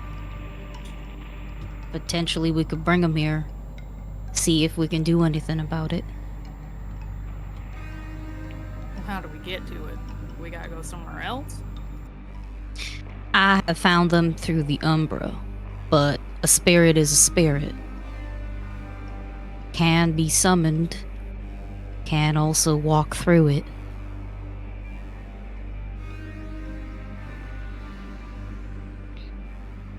We have options, is what I'm saying. Frankly, I say run it. I agree. I think me and IW. I mean, you're good. Yeah, Monday here, we're good running interference until y'all come back out on the other side. That's what I got. Okay. And, was that plan B Blowing is it up? blowing? Yeah. We have Plan a... B's go in. Plan C Yeah. blow it up. Oh, okay, there is a Remember third. the ABCs we talked about those? Yeah, that's what I Third was one trying to blowing remember, but I always Oh, get please. confused with numbers. Yeah, well, no, if we talking about numbers and exactly what the stages are, you can call plan A, you can call plan B, you can call whatever you want. This son of a bitch is blowing up. Yeah, this ain't real. This can be adjacent okay. to every other plan y'all got. I'm lighting that wick. All right. So, get her Wait till I doing. say so on that one, please. so the plan is, Posy, you are going to go to the Umbra, summon your friend, Yeah. who is a protector, and tries to keep the labyrinth at bay, of course. And you're gonna bring Alma, and then Obi and IW are going to stay in the Skinlands. And sorry, my cat just unplugged my headphone. Your cat demands Oh, attention. Yeah. It was on my lap, and then Ripley said, "What about were-kitties? yeah, Werewolves? I don't care about those." So the two of you traverse, grab your friend, start protecting, and then the other two protect on the other side. Okay. All right. So, let's do the rite of shadow passage to go into the Umbra. Alma, I know you have that. I don't know, Posy, if you have a way to traverse to the Umbra. If you all wanted to use it, but either of you could. I don't think you do. I think just Alma does. No. Yeah. Okay. I've only ever traveled to the Umbra by like going to like powerful cairns and stuff like that. But usually, what we do, like if we're going together as a group, we rather do it the nice way, which is Alma's way. Yes. So Alma, go ahead and roll me your wisdom in occult. Okie dokie. Is there any way to aid this though? Just because this is important.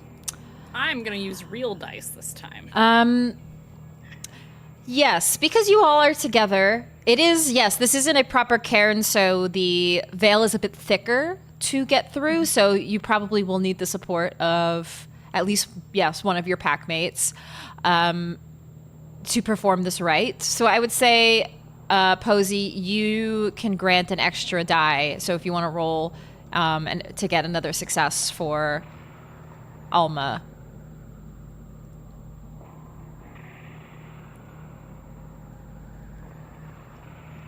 Ooh, yeah, that's good. 3 successes. 3 successes. And Posy, you assist. What do you roll? I just roll one regular die, right? Yes. Mm-hmm. And let me know if it's a success or fail. It's a success. It's a success. Regular success. So that, and you said you had 4, right, Alma? So that's 5 total.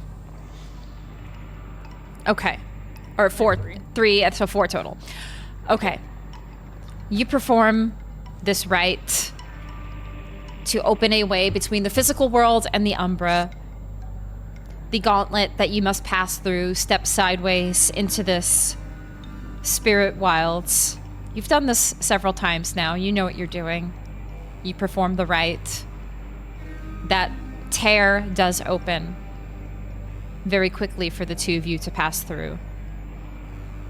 It's a bit more urgent this time, so the drop in the stomach and everything, it all kind of happens at once. The dizziness, the lightheadedness, you just kind of bolster through it to get through, and you're brought into the Umbra. I have a question, Storyteller. Yes. So in the Hispo form, I cannot really talk, but do spirits understand or not? Because spirits are a little funny. Yes. In the Umbra, whatever form you're in, you're able to communicate. Maybe not Krynos, but all the other forms, yes. Okay. Then I wish, because I have Umbral Shift, so I can change to either Glabro or Hispo for free. I'm going to change back into Hispo, just because I think my friend will recognize me a lot faster in this big form. You shift into Hispo. Mm-hmm. And I'm gonna look for him. The first thing you notice immediately is a tower in front of you. The spirit's realm manifesting what was right in front of you. In the physical realm, you feel the dark pull from this tower. And I need both of you to roll me a resolve and composure.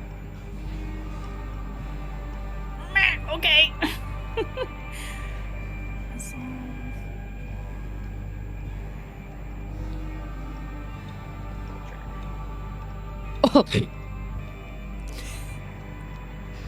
Remember, guys, I have 4 points in resolve, so I'm always rolling ridiculous in this one. It's just I also happen to have a ridiculous amount of successes again.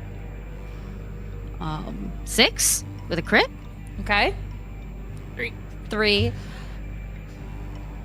You both are able to maintain composure as you feel this dark pull. It is unsettling. It's almost rage-inducing, but not quite. You keep your composure, you have a job to do, and you want to do it quickly.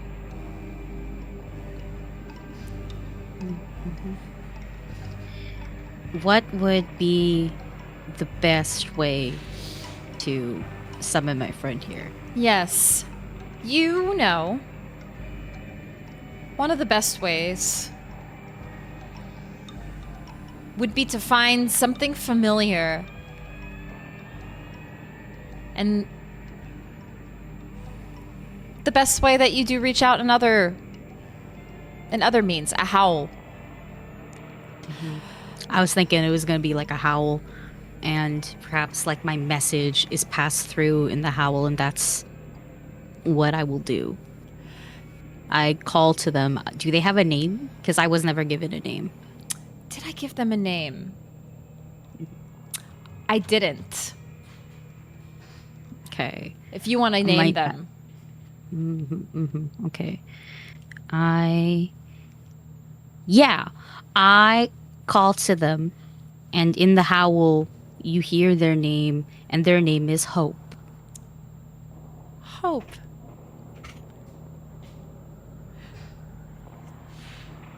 You reach Had out. that shit in my back pocket. Sorry. You let out your howl that echoes in the umbra. A familiar howl. You see some spirits jostle at the cry. They move about, some wispy, some animals, some trees. You find one familiar tree in the distance. That's your grounding point, your familiarity. And as the howl echoes, very soon after, you see in the distance with that tree, that's all your vision sees actually, is one pine tree and a large dire wolf that begins trotting closer to you.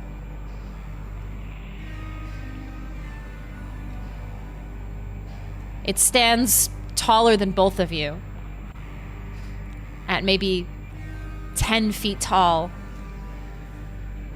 And it sits, and its eyes glowing a deep purple. And a bit of like a smoke that emanates from the eyes as it looks at you, Posy. I look up at it, but almost like extending my head and my neck a little more than it needs to be. Besides like the height, I'm kind of like baring my throat a little bit as like a sign of how much I trust this spirit here. And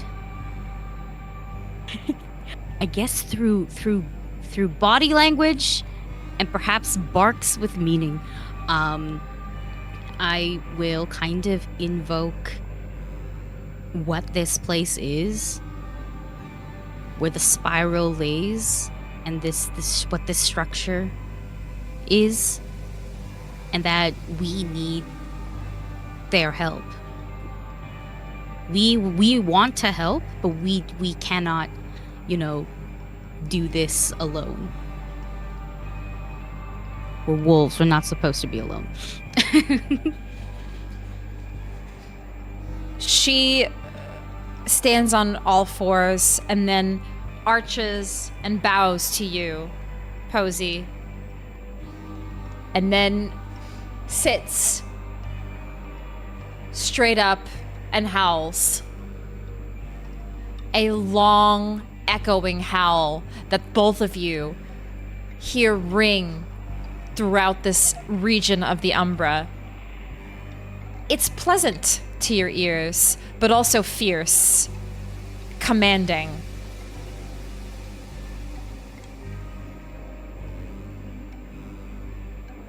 It echoes for just a moment, an acknowledgement of your request.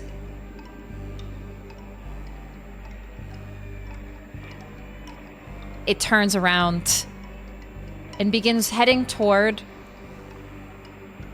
the ziggurat.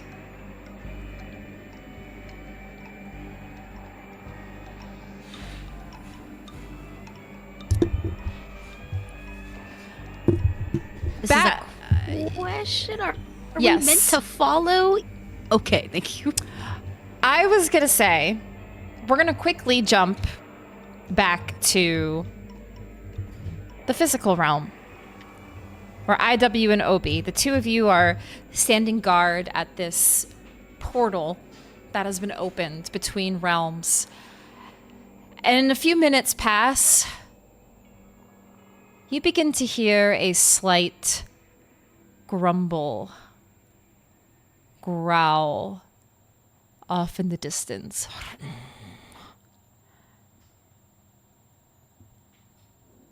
Roll me a wits and awareness, both of you.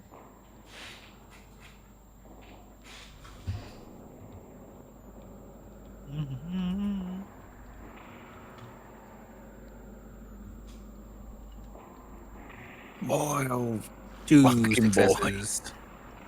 I got 2 1s a crit. I got a brutal on that one. So I think that's a failure.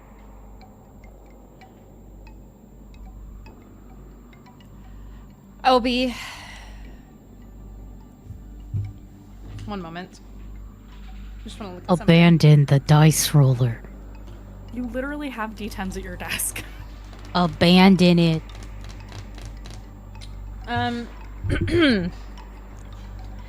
You both see this. Something, as you're staring down toward the ziggurat, it almost feels like reality warps a bit. Things feel off center, like you have a bit of vertigo staring at, you're not even staring at it. You're just, when you take a glance over, you feel this vertigo. And you feel that grumble, that growl. And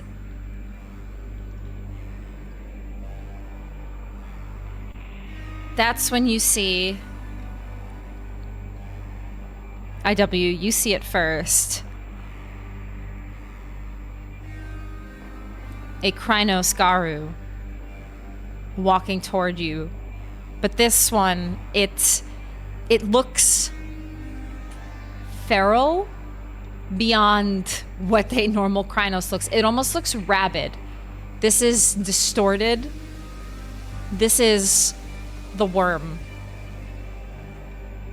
And Obi, with your brutal outcome, well, it's not technically a brutal outcome because I think two successes is what I would want, but your own provocations. When you see this creature, and it actually looks something like this, and I'll post it in the Discord as well, it enrages you. You take a dot of rage.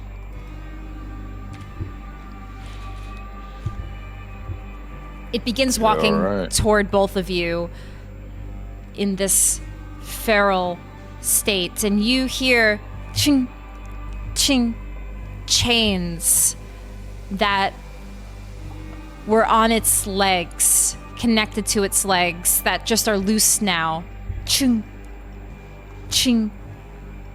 It walks toward you both. What would you like to do? I cannot imagine a more poignant point to enact exactly what I sent you in that DM a little bit earlier. Okay. All right. So for the folks at home, Obi is a monkey wrencher, and that means a couple of things. He likes to tear down the poor things that hold back the Garou nation. They are a destroyer of establishments that are harmful to the world, and so, therefore, with the proper preparation, exactly as it is written, you may trigger a structure fire at an exact moment in the scene you choose, regardless of whether you're present having prepared the conflagration beforehand. The precise effect of the fire is subject to storyteller's discretion, always going to yield some sort of positive effect to the plan's execution, and therefore, I think at that point, Obi fiddles around in his back pocket, and he starts messing around with a little remote detonator, and little bundles of det cord and moonshine and sticks of dynamite start blowing up all over this joint. And especially, I'm hoping in and around the environs of where this chained up Krynos wolf is walking. And I'd also like to spend a rage. A couple of, I think, well, 2 rage, right? It's 2 rage.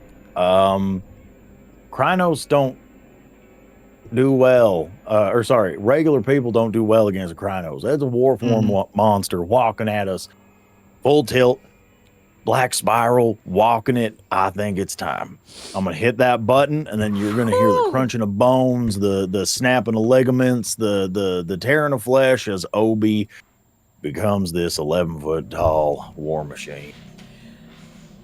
And that's where it all happens at once, IW. It now registers in your head why Obadiah was spending all this time while you all were walking through the town, searching the buildings, trying to find anything. Obi was busy setting up boxes, putting stuff around, getting something set up. And that's where it triggers. The fireworks. IW doesn't flinch, and it's not because cool guys don't look at explosions, but he's a stunt actor. He's been in and around explosions, roughly, maybe slightly less intense than this, to the point where, like, if he was aware that shit was about to blow up, he does not flinch, but he does immediately check for Monday to see if Monday is okay. Monday, yes, she was standing behind you, and she is terrified by the sight in front of her, but as the explosions are going off, she moves closer to you in her own fear and panic at what is happening, but she is okay. We gonna have to do something or we're gonna get torn the fuck apart. Yeah. You good? Yeah, I'm good. He looks like he's ready to go, though. If you want to get the fuck out of here, go. No, I'm staying. Shit, then it's all you had to say. And he's, I'm gonna finally do a transform. I'm gonna go Hispo. Hispo. Okay, so go ahead and spend one. Just do 1 rage check for that. Okay. And you fail, so you lose a dot of rage, but you are able to shift. You just lose rage in this. You shift into this direwolf form. And Obadiah is shifting into Krynos form. You rolled a success and a failure, so you lose 1 dot of rage from this, but you do successfully shift.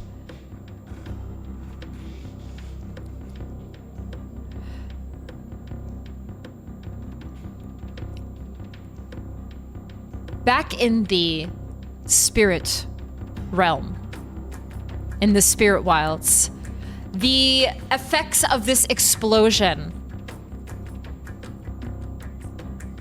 it is echoed in the spirit realm. It's not the same, but you see splashes of light and movement happening all around you as you're watching this direwolf head toward the labyrinth. and you are not even sure if you should follow, if you should stay. The sudden shift and change in the reality, quote unquote, here, it startles the both of you. You know something is going on the other side.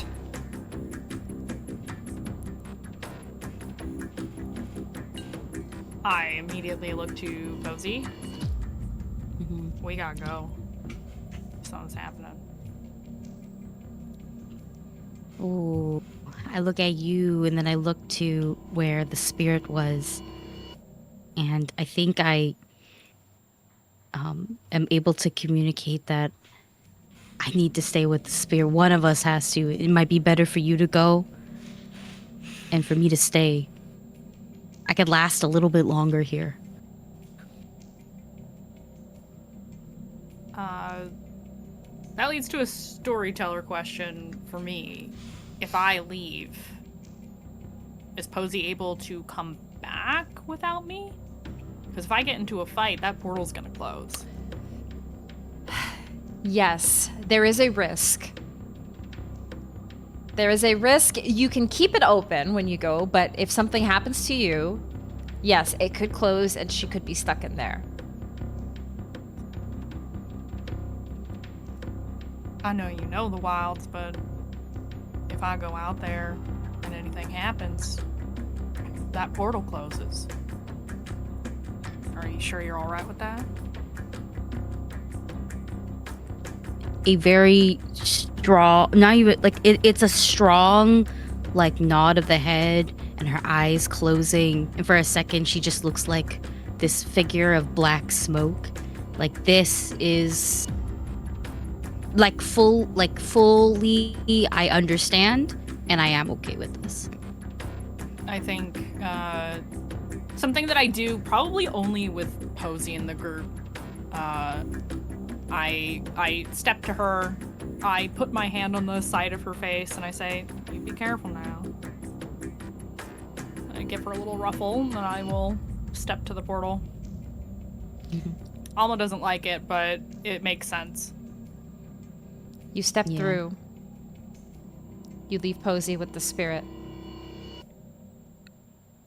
And you head back to the physical realm where you are greeted with a wave of heat from the fire of the explosions happening all around you.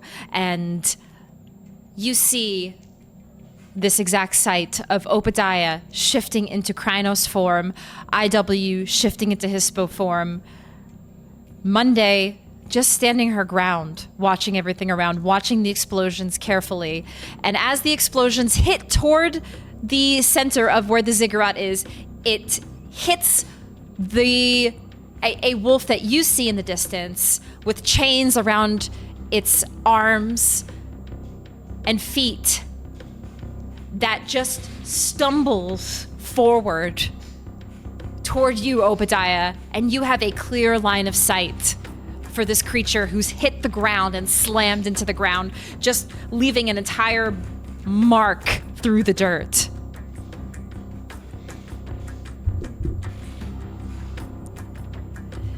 What would you like to do, Obadiah?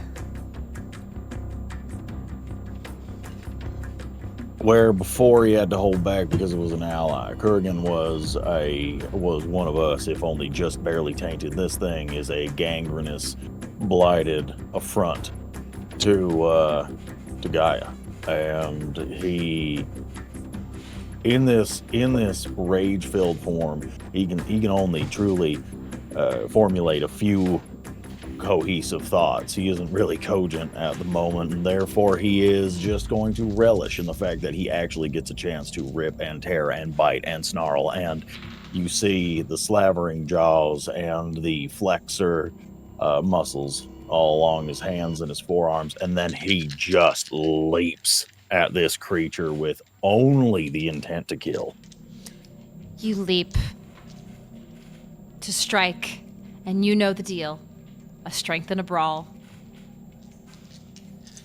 IW, is there anything you would like to do, or are you standing your ground in this Hispo form? What would you like to do? I think in this form, I my first thought is this can't be all that's been sent. So I think he's trying to use the heightened senses to see if anything else. Obviously, it's going to be a little hard because there's this moonshine explosion has. But if there is anything else on its way, I think he wants to start by seeing if he can sense that. Go ahead and roll me a wits and awareness and add 1 additional die to that. And Alma, while he does that, you take a minute to process what is happening. Is there any initial reaction immediately that you would like to do? I see the explosions, I see the wolf, I see Monday, I see Obadiah in Krynos form, I see IW, and I think if I wolf out too, is the portal definitely gonna close? Or is that more of like if something happens to me, the portal will close? Like I get knocked or something. Let me just see something really quick. Yeah, that was something I wasn't like super clear on. Let me see if I missed anything in the description. I don't think I did. I would say This is briefly. I don't think if you would be able to go into your Krynos form. Okay. That would probably disrupt the rite. But if you wanted to Glabro or Hispo or Lupus, it would not affect the rite. Yeah, I think for the moment I am going to instead I see that the wolf and the chains. I'm looking for literally anything else that's not us. So I would like to look around and see if I can perceive any other threats before I decide to transform into any form. Okay. Other than Ahmed. You can also roll me a wits and awareness. Now, back to Obadiah, while that's rolling. How many successes did you roll? So 4 regular successes. One of those was a crit. I used a willpower re-roll in order to get another success, so that would be 5. However, since the intent is to do harm, with 2 brutals on that dice roll, that is 4 extra successes for a total of 9. 9 successes. And this is a bite. Ooh, okay. Got it. He rolled 4 successes. So, you are able to tear into this black spiral wolf. And you all see Obadiah just rip into this thing with his maw, breaking flesh, breaking through the fur. And as you do, you break it and it's almost like green. The pus and ooze that emanates from this Garou. It is not normal. It is beyond corrupted. You almost worry that it's like a disease and you don't want to touch it, but it doesn't matter at this point. This thing needs to go. You rip through it. It's not looking good. That is 6 aggravated damage. Oh, okay. Hold on. There were... Just for posterity, yeah. Yes, I am just looking at one For posterity is crazy work. Chat. All I'm gonna say is you guess where he rolled that. Guess where he didn't roll that. All fucking night. Okay. Let me just look up one thing really quick in my book. I wanted to just see. Yes, Sparrow, I need all of my future lineage to know about that one. Listen, I'm for it. I just thought it was crazy. sticker. It's a bacteria that says, "I'll be back." Aggravated damage. Aggravated damage. Okay. He is impaired. He's not dead, but he is impaired, which means he's close to death, and anything that he rolls is going to have a disadvantage now. So back to you, IW. From your, what did you roll? Two successes. And that will probably also be the last time I roll in here. Roll20 is truly cursing us. You sense that there is also a similar smell to this creature below, inside. You don't know how many. With 2 successes, you don't know how many. But you sense more presence in there. Alma, you're looking around this area. You don't sense anything around the village. Everything that you're feeling and looking for and sensing is similar to what IW sees. It's all inside.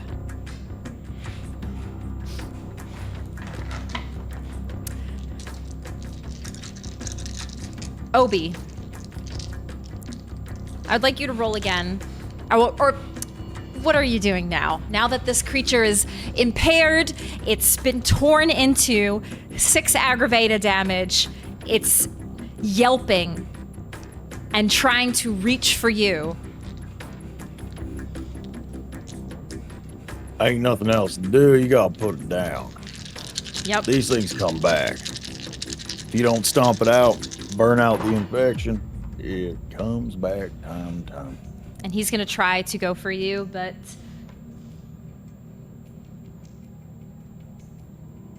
Would that be an athletics for me? Yes, a strength athletics. Yeah, it tries to strike. It tries to strike you. It rolls 4 successes, which is pretty good. 7. Yeah.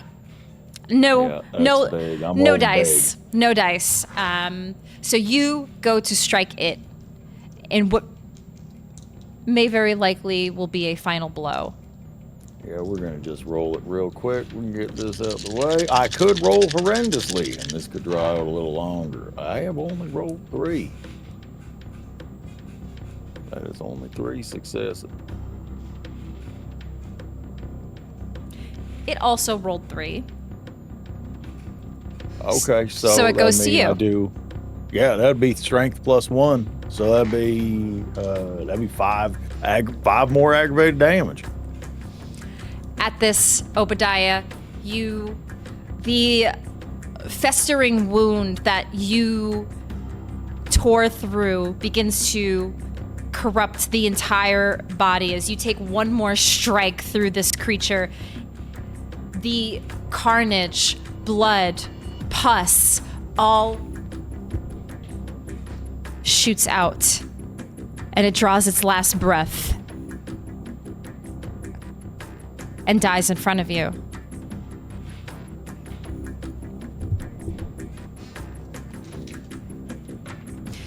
You are still in Krynos form. I sprint in that ziggurat. You watch Obadiah head for the ziggurat. IW, you follow. I'm actually checking for Monday first. I want to see what she's doing, so I kind of like look behind me. She looks to Alma, who is still by the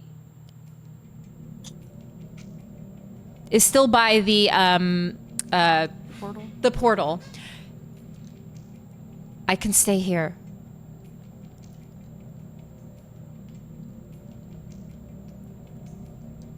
You're gonna watch this over? Yes. I can watch. If you all want to go. I'm gonna point to the portal and say, alright, if this thing closes, one thing you need to know is Posy is still in there. If it closes, either something happened to me, where I had to go Krynos. Okay. If that happens, I'm vaguely familiar with the rite. I could try to perform it myself. It might not be successful. It's fine. If things go the way they should go, then the portal will still be here when I come back. Okay. I'm gonna put my hand on her shoulder and kind of reassure her a little bit. And then I am gonna go, I want to go Hispo, so I can run fast. My question is, if we shift into another form, is it the same difficulty and cost to shift to another? If we want to jump from like Hispo to how does that? If you want to go Hispo, yes, it would. Unless you're going to Lupus or Hamid, it would be free. Okay. But if you were going like Hispo to Krynos, you would still have to roll the rage checks. Okay. Yeah. Okay, I figured it would be the same. Okay, cool. Then I have to do a rage check to go Hispo. Yes, one rage check. Where is the button? I always forget where the button is. Here it is. Okay, you lose a rage, but you do successfully shift, so you remove one. Okay, yeah. Big, hunched back, a little bit of gray around the muzzle, lots of hair. Oh, like a shot to the ziggurat. Rhymed.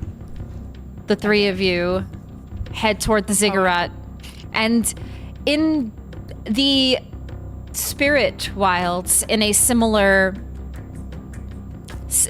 though she's not there physically with you, she is doing the same thing. Posy heads toward the ziggurat with hope, fighting a spiritual battle while you all fight a physical battle in tandem. So, you head into the ziggurat. Let's start with the physical. Obadiah, you make it in first. And this ziggurat has caverns that are built below it. You probably don't pick this up as much because you're in a Krynos form, but when IW and Alma, when you shortly follow after, what you notice is this looks like it probably was previously like a mine shaft, abandoned mine area, that this was obviously built over it. But you see the various tunnels that go beneath this mine shaft, and there's nothing else but to go down. The building, the inside itself, the interior, it goes upward, and you see hanging from the ceilings are various chains dangling and jostling, but there's nothing. It's almost hollow inside here. Everything. Actually, roll me a wits and awareness. Everybody, not Obi, because you are just Krynos tunnel vision, but Alma and IW, roll me wits and awareness. Okay. Just because I'm so new here, does my form bonus give me anything? I think it says 2 extra for that for Hispo form. I just wanted to make sure I'm rolling that proper. Only for physical tests. So for this, okay. no, you wouldn't. Just wanted to make sure. Just Yep. wanted to double check. Okay.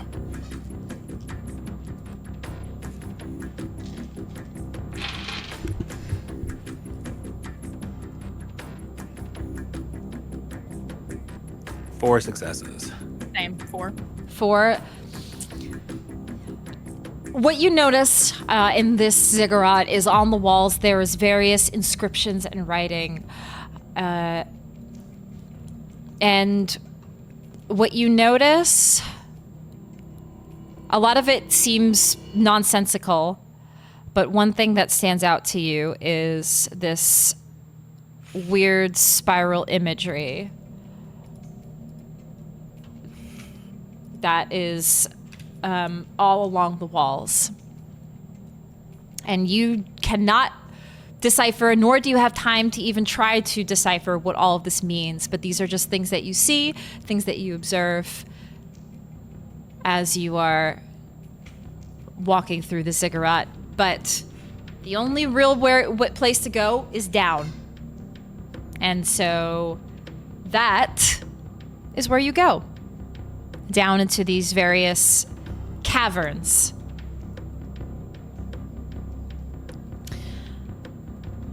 As you're heading down, we go to the spirit wilds, where Posy, you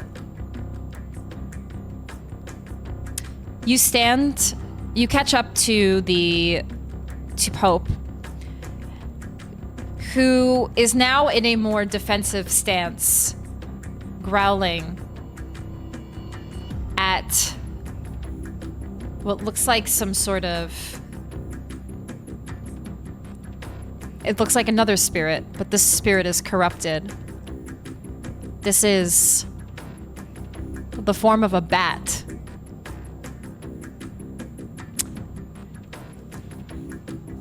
You know, I won't even have you roll for this because this is your specialty.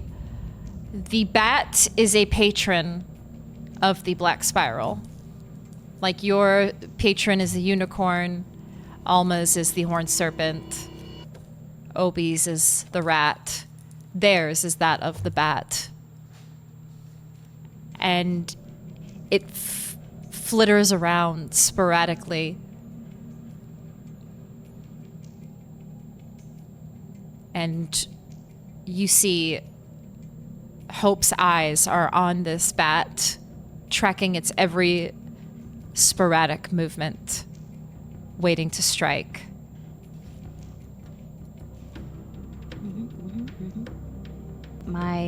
I'm gonna say my intentions first so you understand, and for the folks over there, I'll also understand that I will not let Hope die. Posy can die. Hope cannot. And that will be my every intention throughout this whole thing. So if there is ever a means to, for example, sacrifice Hope, no, I can take it.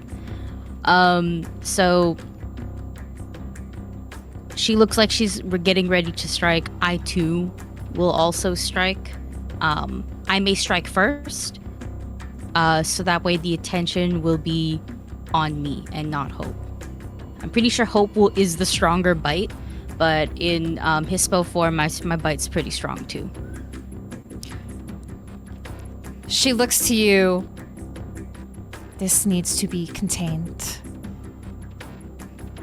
I will perform the rite. You must capture it. Okay. Okay.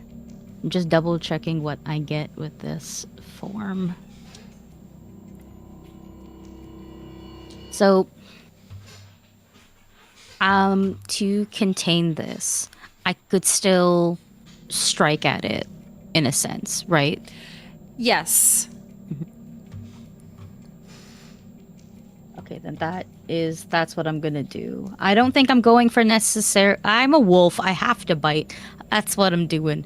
Gonna jump and fucking bite this. Maybe with the intention to rip a metaphysical wing off, because it's a bat, so it flies.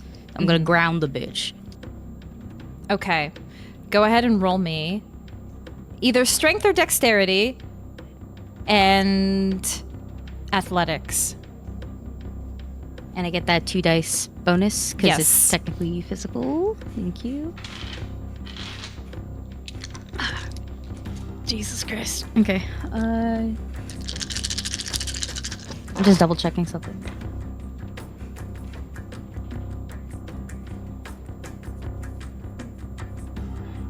these are all okay. So that plus that is a nice amount of dice.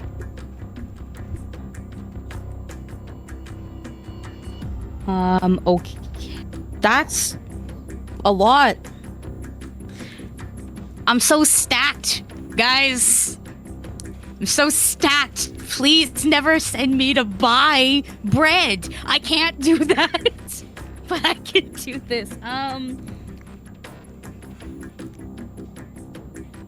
10 with a crit. It rolled 4. It was a check on every single fucking die, and then 2 of them are crits. That's why I cannot buy bread. I cannot buy bread. But I can do this. As you, Posy, lunge out to try to grab this creature, you do. Mm-hmm. You swipe. You grab. But as you do, roll me a resolve and composure. I can do this too. I can do this too. I most certainly can do this too. Oh my fucking god. This I do need to use a willpower on, actually.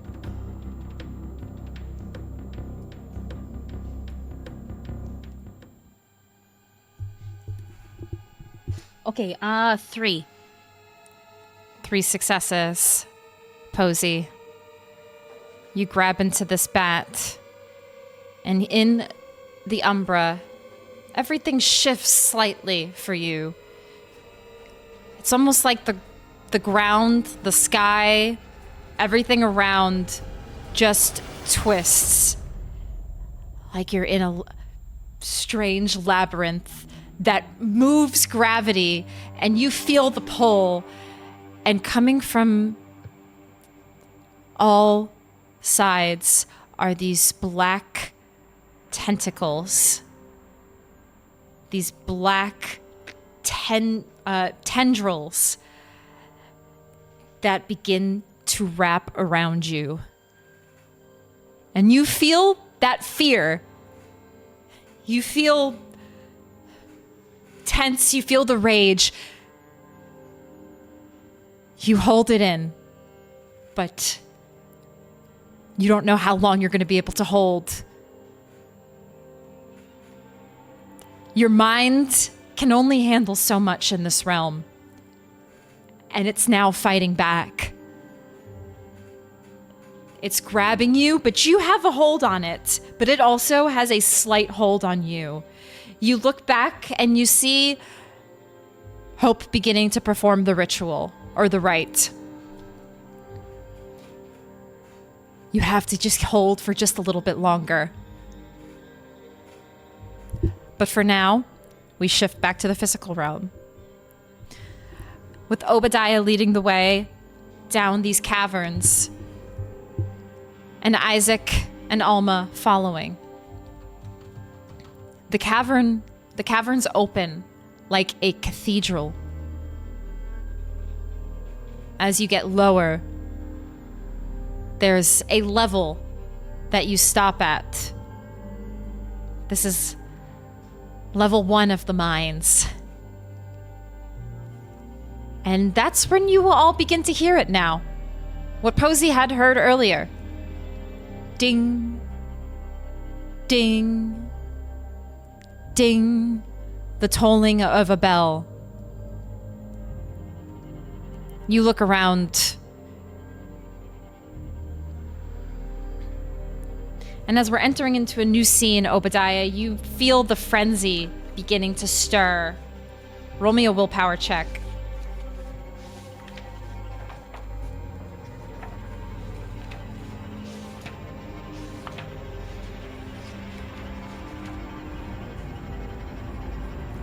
Two. You're able to hold for now.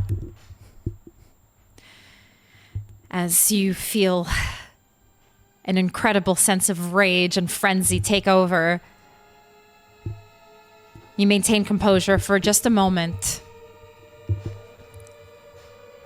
IW, Alma, as you turn and hear that bell, you now see the source of it. A bell just gently swinging in this cathedral-like area. All around there's illuminating just dark candles.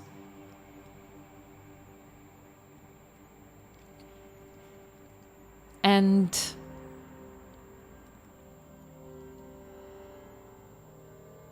you see a well below, with this bell being held with a chain. And in your line of sight, standing next to the well, is a man.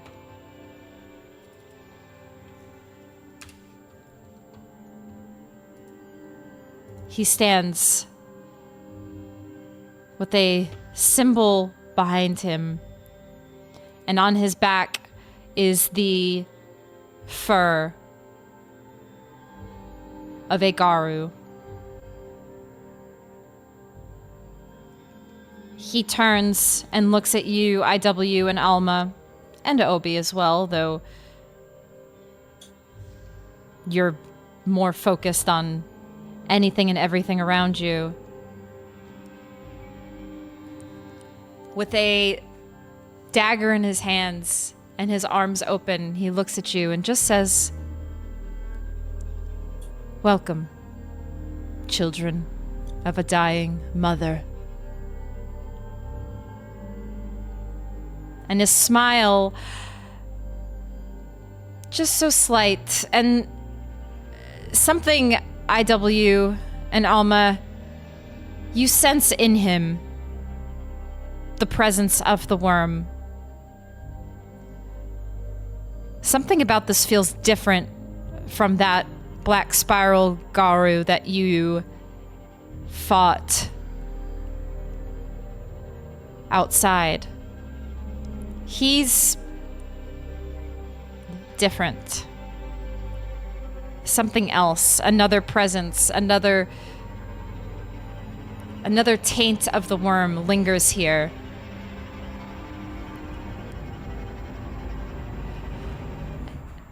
And then what catches your eye maybe more than anything is in the well is blood.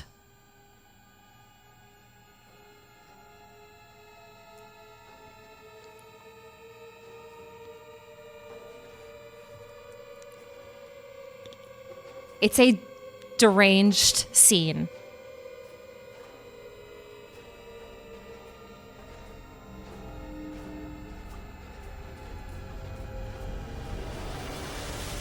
But he looks like he is not afraid. He looks like he is ready for whatever fate is about to become of him. He stands with his arms open and his eyes closed.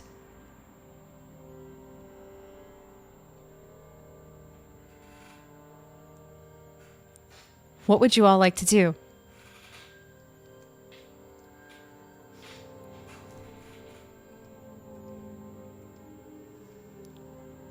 I'll defer to Alma and IW. I've got one option. I can tell that he is different. Can I tell if he is Garou? I won't even have you roll for this. He is not. He's something else. He's grandstanding and imposing. I'm gonna look. Sight from the beyond. Ooh. Yes. This, oh boy. Okay, this, okay. Roll me your wisdom and intelligence. Man. My intelligence is quite high, so fingers crossed, you guys.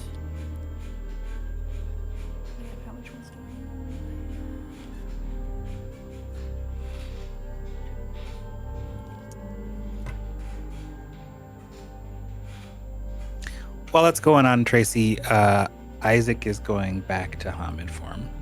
Okay. You you shift back to your Hamid form, no cost there. 3 successes. Mm-hmm.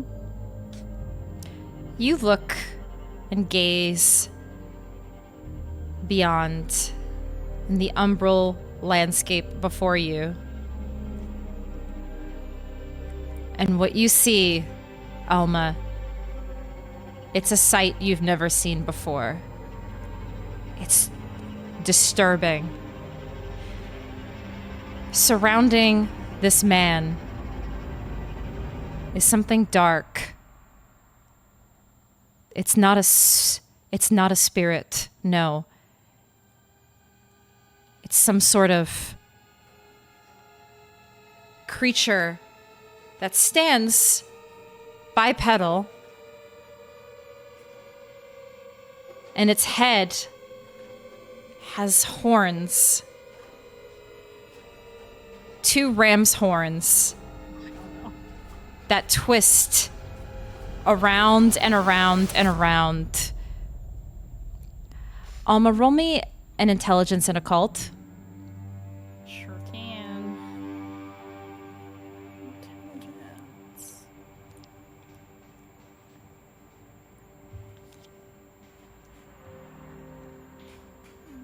It's 3, okay. Okay, that's a lot better. 4 successes. 4 successes.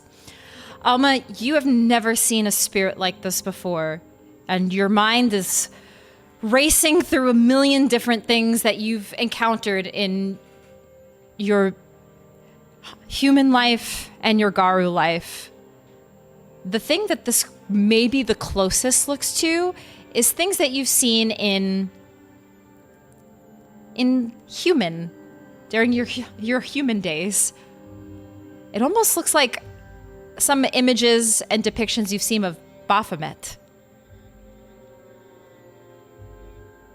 That's the first thing that crosses your mind. Okay. Is this provocation enough to make me lose control? Because who boy. Or at least get a rage. This would certainly give you a rage. Yes. Yeah. Now, Obadiah is very close to just unleashing whatever in this room, as he is still in his Krynos form and he needs to destroy things in order to keep his composure. However, IW, you have shifted to Hamid form. What would you like to do? So I've got this lovely little thing called Crow's Laughter. Oh, yes. So I'm gonna get off what I got to say first, and then I'll roll. Point of order: you would have had to shift to Glabro, and not Hamid. would You can't use gifts in Hamid form. Ah. No, this one says I can. This gift. I can also take be it used in back. Hamid form. Yes, this is true. Although it does cost a rage, so you will have to just make me a rage check. And then honor and manipulation. Okay, so you do lose a rage, Okay. but you are able to perform this Ragabash gift. All right, bro. So let me guess. Yo, hillbilly backwater Jesus looking ass is about to tell us all about how fucking Gaia's dying, and yo fucking religion, my boy, is gonna be taking over, right? Let me see. Okay, well, you got the knife, you got the crazy ass fucking horned demon looking ass dude behind you.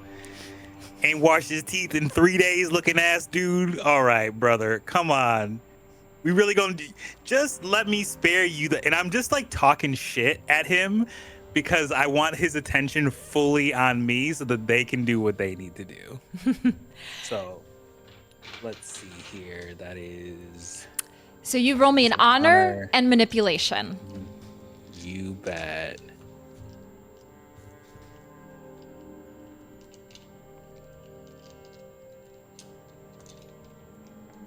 Three successes. 3 successes. Yes, it looks... Its arms open. Looks like it's ready to do something. But then it looks at you. And... its sights are completely on you. Perhaps then you will be the first. It looks at you and... My boy, you cliche down to the threat? My boy, come on. Where the fuck did you get that fucking threat at a Cracker Jack box looking ass dude? Get the fuck out of my face, that bullshit. It doesn't matter. You say whatever it is to make yourself feel better. My order will rise again, looking ass dude. Get the fuck out of here. This was all meant to happen. This was foretold. I would be the king, looking ass dude. Get the fuck out of my face with that bullshit. He chuckles and laughs.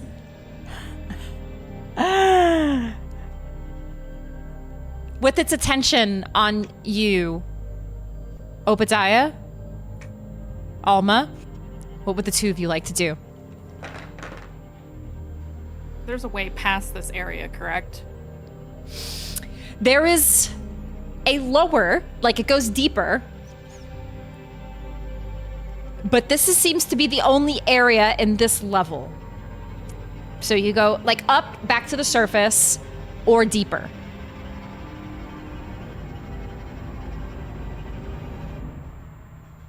This person is not Garou. No. Worm tainted. Some kind of Baphomet looking ass in the Umbra behind it. I do communicate that to Obi. And I'm actually... This guy wants us to kill him a little too much. I'm running past. I'm running for the lower level. You run to the lower level.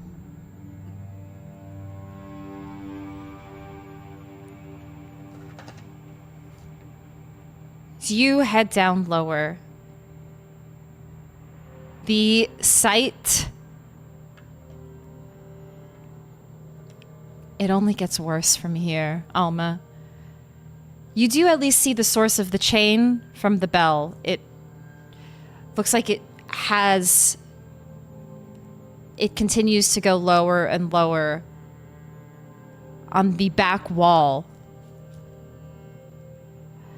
And what you see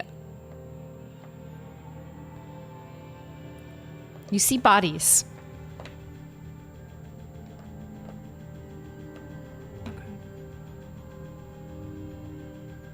Scattered on this floor. Dead? Just lots of them? Yes.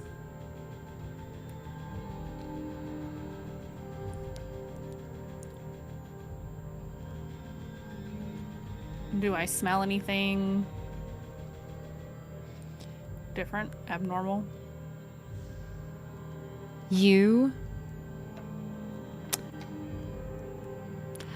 All you can smell is the worm. Everywhere. It lingers. And it's more strong the deeper you go.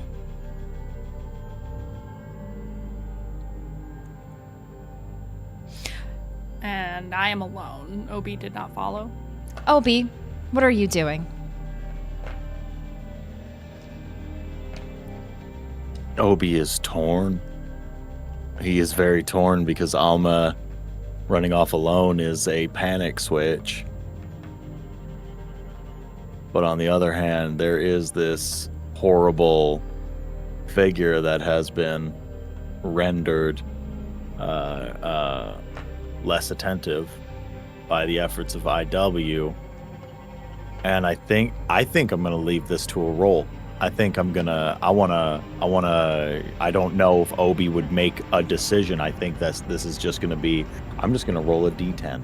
And I think we're gonna do odds are I tear this man apart, and evens is I follow Alma. So Roll for it. let's see. I'm gonna just roll for it. I can't think of anything else to do. I am gonna follow Alma. I'm actually gonna follow Alma. Yeah. You follow Alma, leaving IW by himself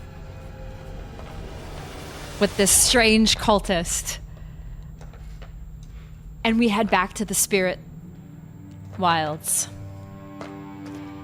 Posy, you're fighting against the grip of these tendrils. The rite is continuing. What would you like to do? I need to buy time. That much I understand. And though I see that my mind is giving way, and I think what I do is I if my mind goes, my bite should stay in place. That is what I think I'm doing now. So I will continue to rip and tear. This wing is coming off. If the wing's already off, I go for the second one. You're gonna stay grounded, and we're gonna stay here for as long as hope needs. Roll me a strength and athletics. Mm-hmm. Athletics, strength, additional +2.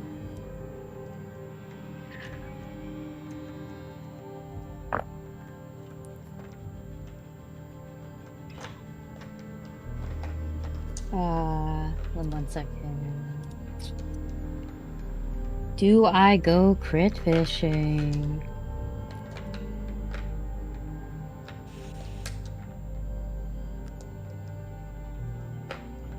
Yeah, why not? I can do it. Why not?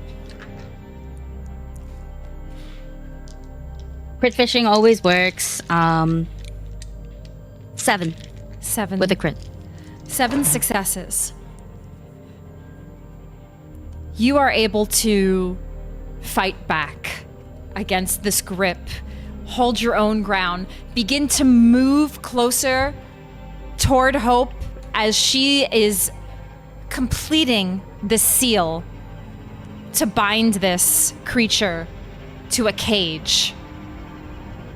As you move closer toward her, fighting with all of your strength, all of your resolve, everything that you possibly can, because all of the universe, all of the spirit wilds is fighting back against you.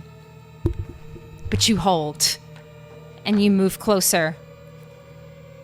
She steps to the side and ushers you to move it into the cage. I think, if you will, if I can add some flavor text, I think some of this ancient sickness is at least visibly trying to creep its way into me, and there's like these tendrils, like you mentioned before, and they're kind of coming out of me very similarly to, if I have to give a visual representation, like what happened to the boar spirit in Princess Mononoke. There's a very clear, my fur, everything is black. This is a different shade. This is like Vanta. This is darker than that. That's like coming out of me, but I refuse to give in, not until this shit is done. You stand your ground. You refuse to back down against everything that fights against you. You walk toward the right, toward the circle. And roll me one last dexterity and athletics to move this creature in.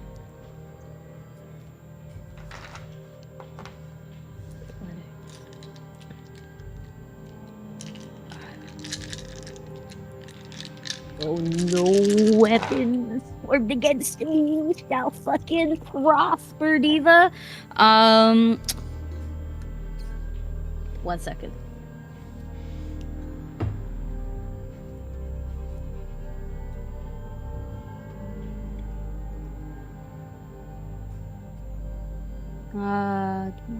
Is this to damage? Would you say that this is to damage and injure?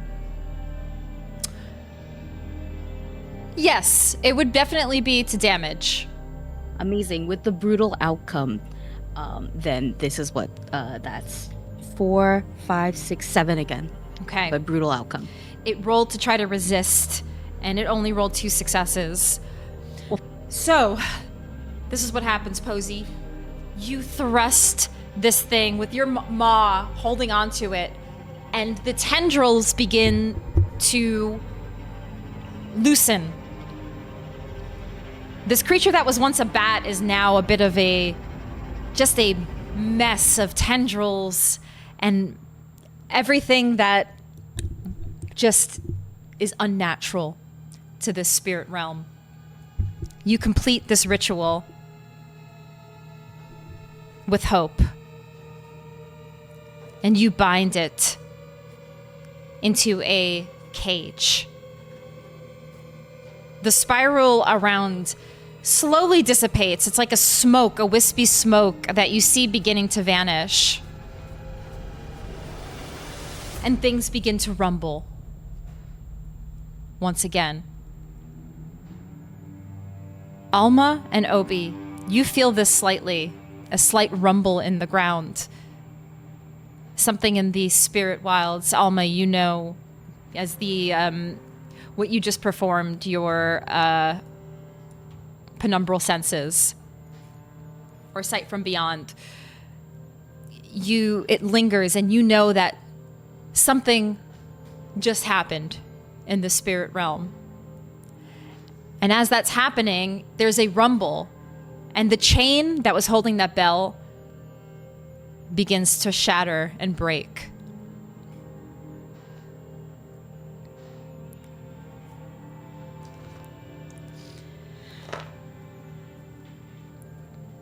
Do we see or hear anything when that happens? Above you, the bell makes one last toll, and you hear it shatter to the ground.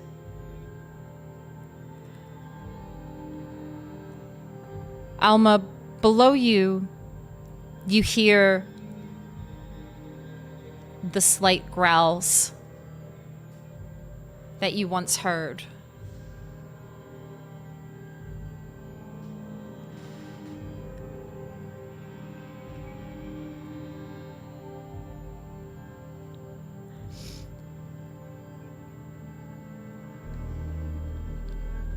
IW.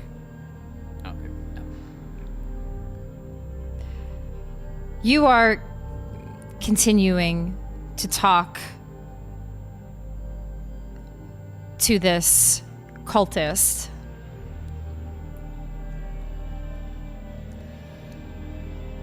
As the bell breaks, he looks and says, "It is time." He takes the dagger and cuts his own throat in front of you and falls to the ground.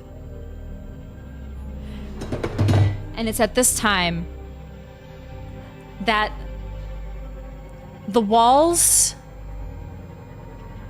you see these black veins slowly creeping up. Alma and Obi, you hear from below something crawling. Closer and closer.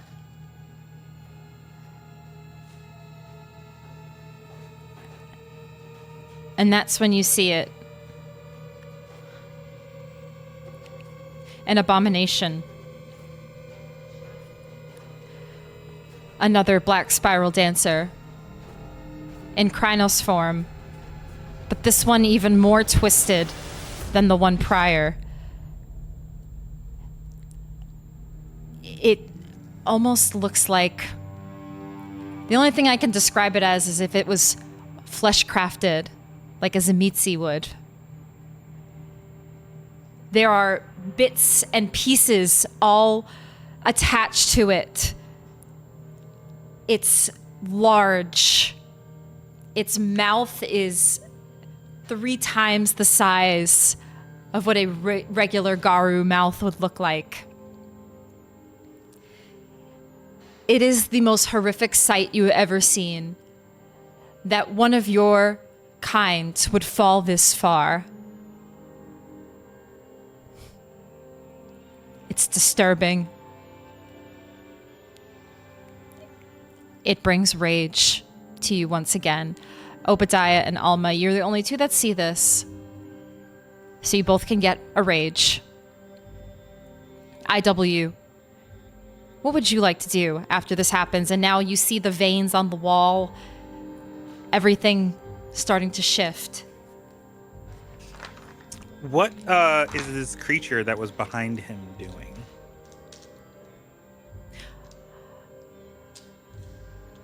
Or was that not actually there? There was no creature behind him. There was a well of blood. Okay. And sorry, I thought that there was like a Baphomet looking. Oh, there. Yeah, Alma saw in like the spirit realm. Got it. So it was just him and me. Okay. Yes. Okay.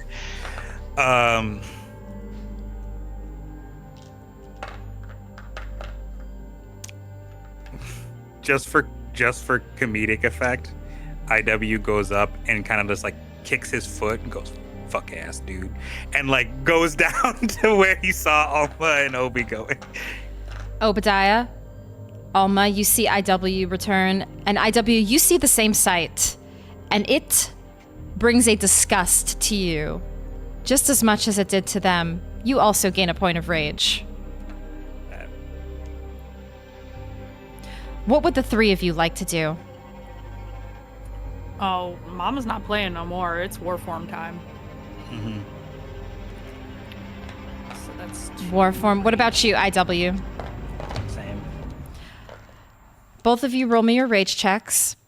And as you're doing that and getting ready to shift, Obadiah, you already are here. I leap at this thing. Go right ahead. Absolutely. Yeah, I'm gonna throw it. I'm gonna hit it. I rolled a 9 and an 8. 9 and an 8. So you succeed. You shift into Krynos form. You don't lose any rage. I succeed. Okay, both of you shift to Krynos form without losing any rage. Obadiah, you go to strike. Roll me your strength and brawl. Alma and Isaac, if you want to do the same, go ahead and roll me strength brawls as well.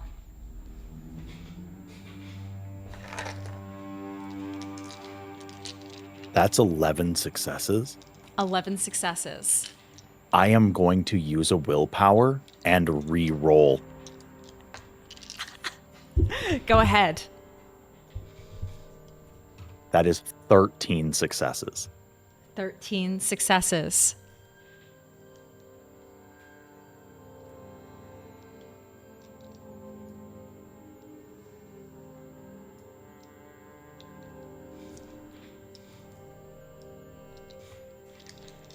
Four successes.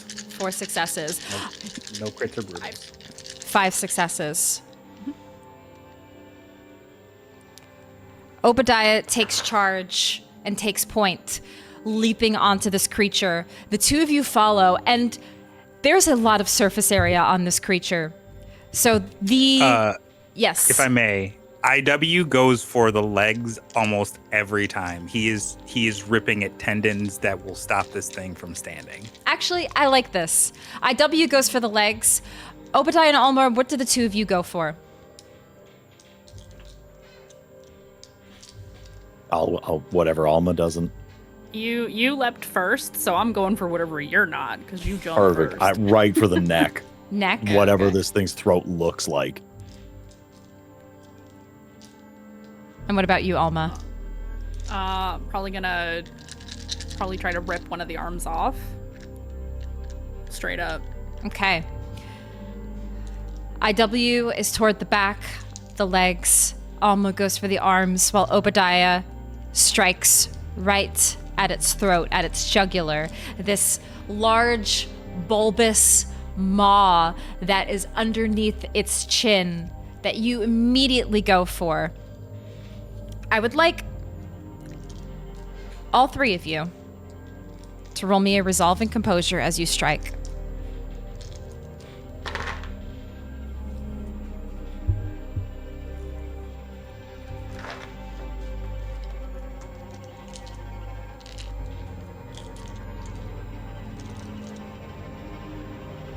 Two, 3. three.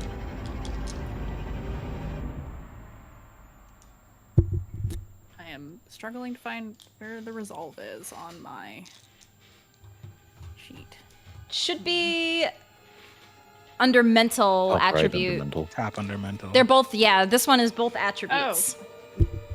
Duh. I was like, I know I have resolve. Where is it? Duh.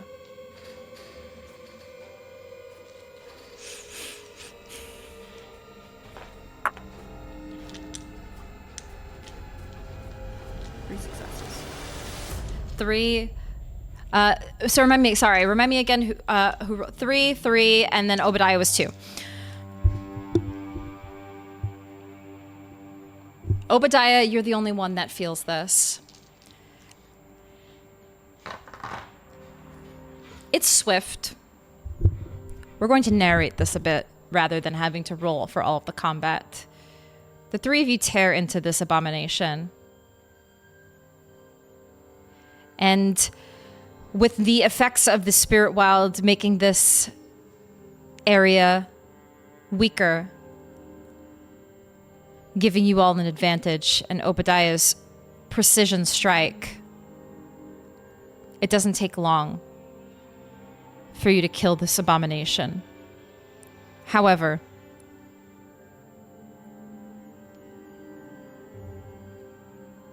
maybe it wanted to be killed, just like the cultist upstairs.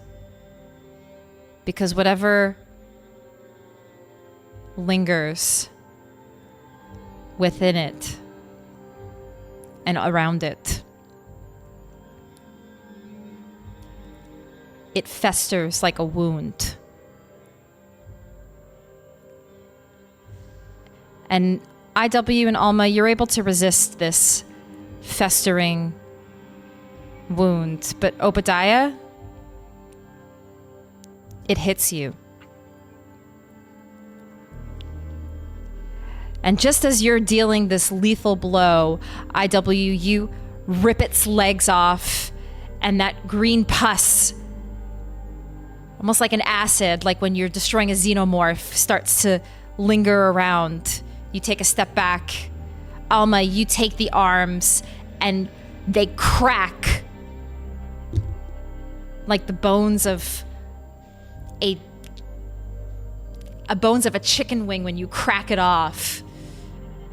And you see also that pus everywhere. You both take steps back. Obadiah goes for the throat. The pus hits onto your chest, Obadiah, and it hurts. It stings. You feel the ooze. It's like an acid. You take 2 points of aggravated damage. And now begins the rumbling. An earthquake, the tremors. The integrity and structure of this place is losing, and it's beginning to fold. You don't have much time. It's going to all fall on top of you.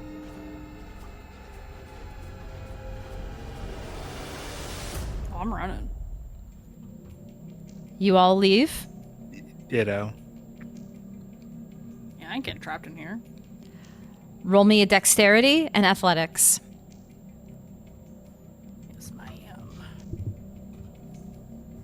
Oops. Oh wait, I'm in Krynos, so I'm good. Hold on.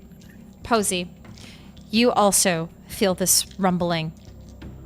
As this thing is chained, it is fighting back, even now. With its last bit of will, this entire umbral once again shifts like Inception. Everything moves, and you lose your balance. Hope looks to you. Run. Hope runs in one direction, back toward that tree, that familiar tree.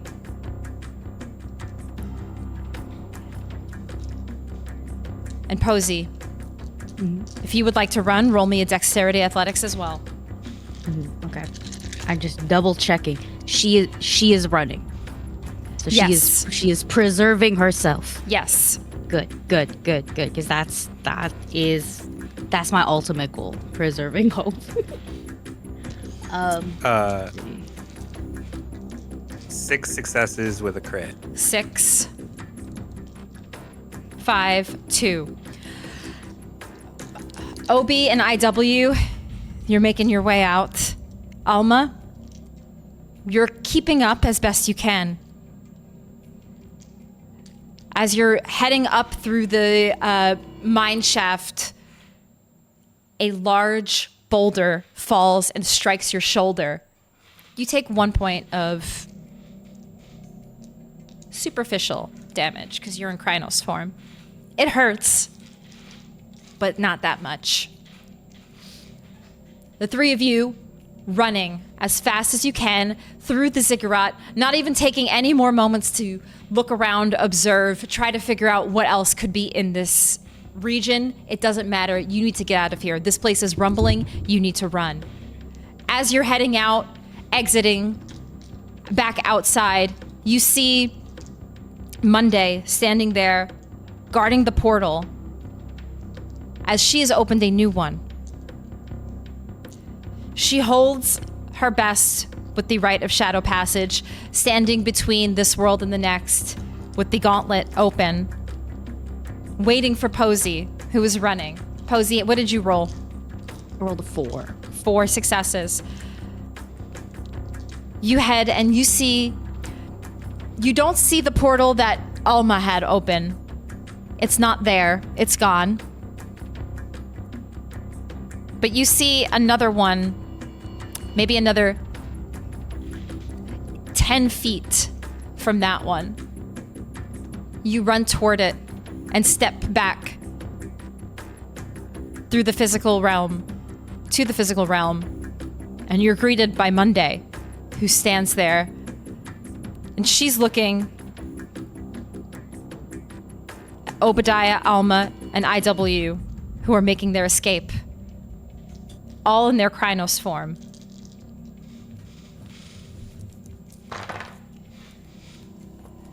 You all are back together, and this ziggurat begins to crumble and fall. The lingering effects of Obadiah's explosion, degrading the integrity of this ziggurat. It crumbles to the ground. Tracy, what does Monday look like they are doing? She seems focused on this portal and making sure that Posy is okay. With the umbral shift, I wish to be back in the Hamid form, but I think visually it's very different considering all of those weird fuck-ass tendrils. And so I think upon coming back, Posy is like, it looks like Posy took a dive in an oil spill. It does. It's purely oil, I think, that is actually perhaps on her. Oil and something else, but that is kind of what happens when you dig in the earth. The three of you roll me a willpower test. which is just how much willpower you have.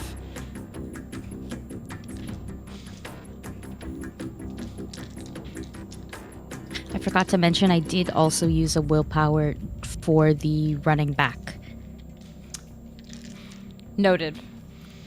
3 successes. 3.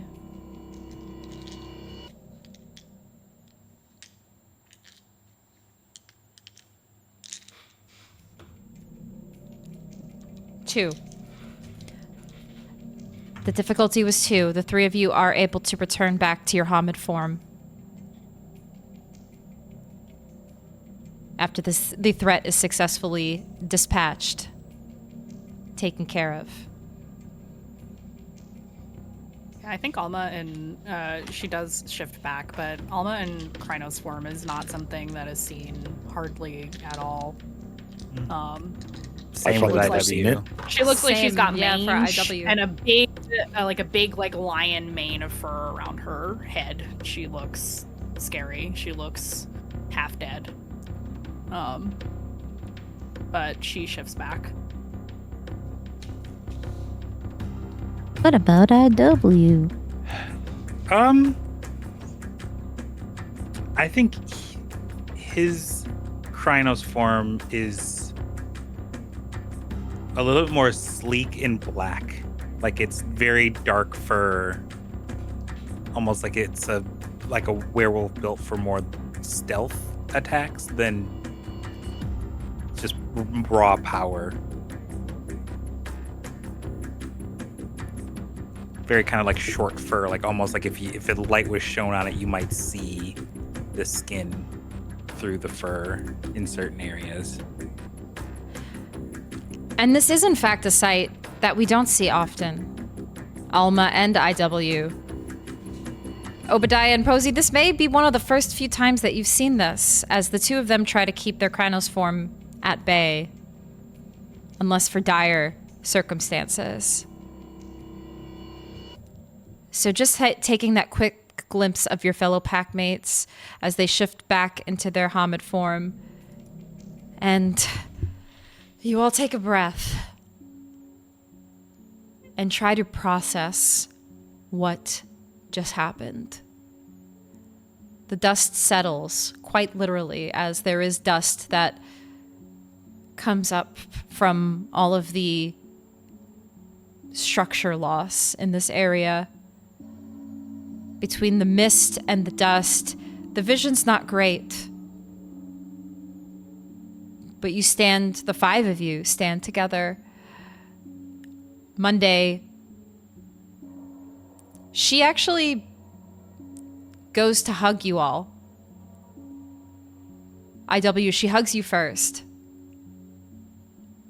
And then to you, Alma, Posy, and Obi. Oh, are you all okay? Ouch. What happened? A lot of dead bodies, a lot of worm essence, damn abomination. I think there was a demon A demon? looking thing.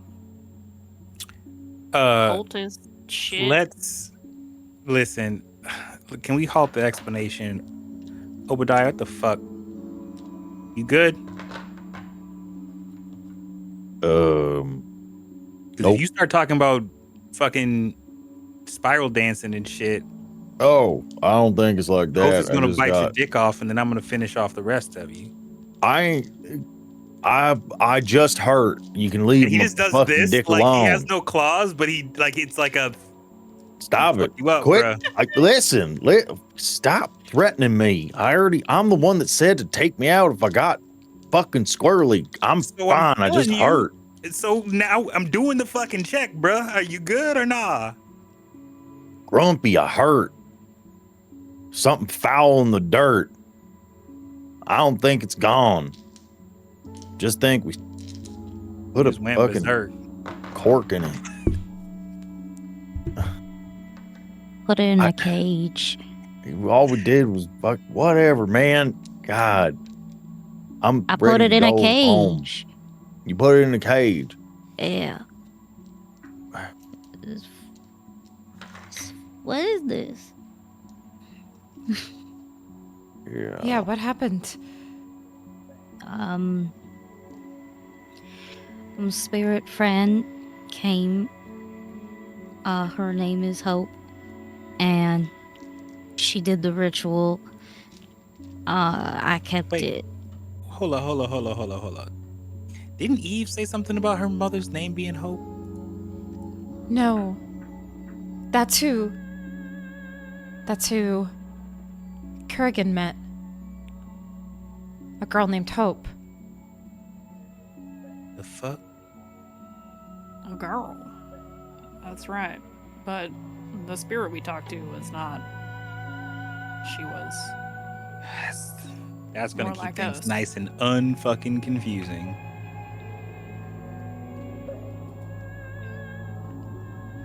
Okay, well, you guys are okay, and that's all that matters. We need to just make sure everybody's actually okay and, I don't know, debrief or something.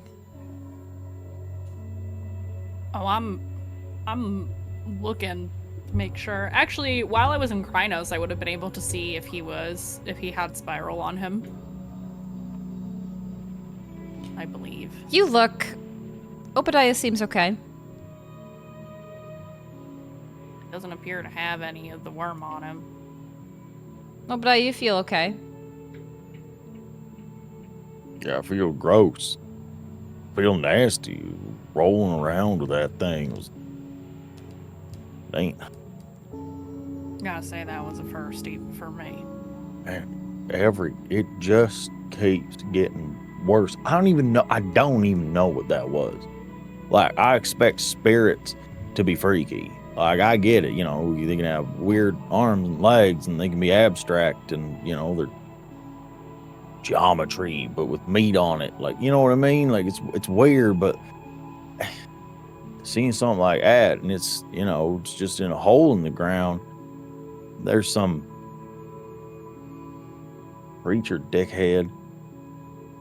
Oh no, IW, that was it's kind of hazy, but when I remember you talking almighty shit to him and it caught him up a little bit, and that's funny.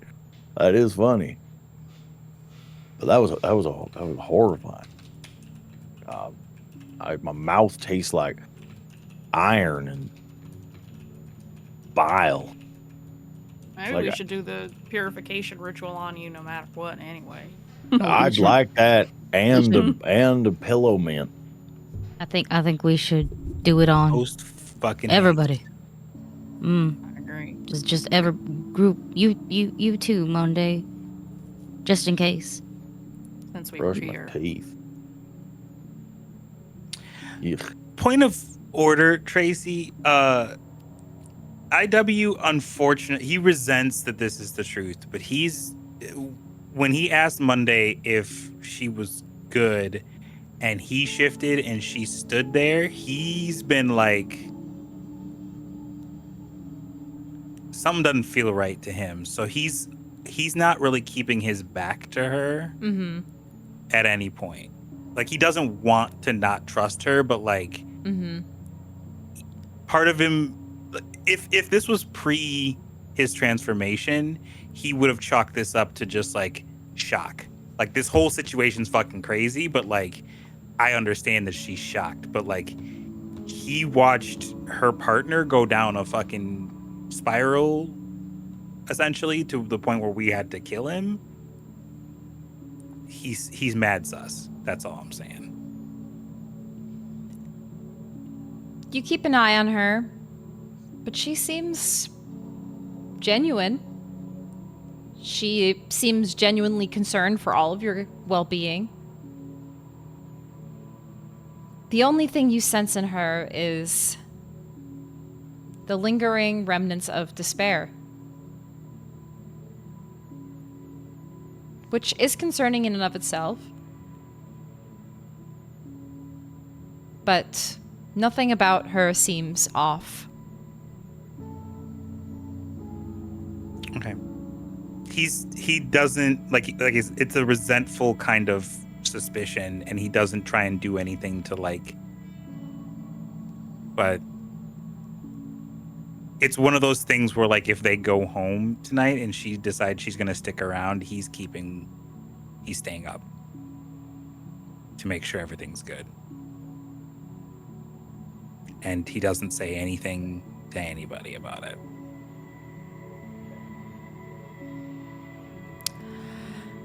Well, maybe we should just get out of here for now. It seems like we've demolished most of this place. Or at least you did, Obadiah, with that fireworks show. I tell the motherfucker I've been part of exploding movies 3 times, and he decides he wants to film one his own fucking self. Can't believe this shit. Listen, you ain't flinched. I ain't got to flinch, motherfucker. Shit was not hot. Well, then it couldn't have been that big of an explosion. That's all I'm saying. I'm gonna do it bigger and better next time. No, fuck not. Yes, fuck I am. All right, youngins, let's clean up and get the fuck out of here. Yep. Mama, am I flammable? Yes. Dear.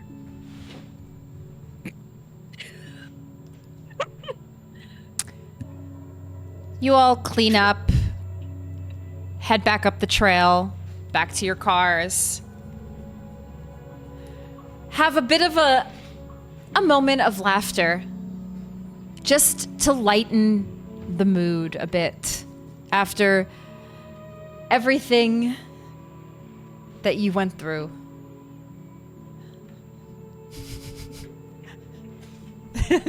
Me looking at my cat with zoomies. Wait, we have to pause so we can watch her play with zoomies. Hold on. It's playtime apparently. How poignant that the moment of levity came when Ripley's just ripping it up in the background. That's real. That's cool. You all take a moment to process everything that just happened. It was a lot. The things that you saw, they will stick with you for the rest of your lives. You will not forget what was in that ziggurat. You will not forget what was in that labyrinth.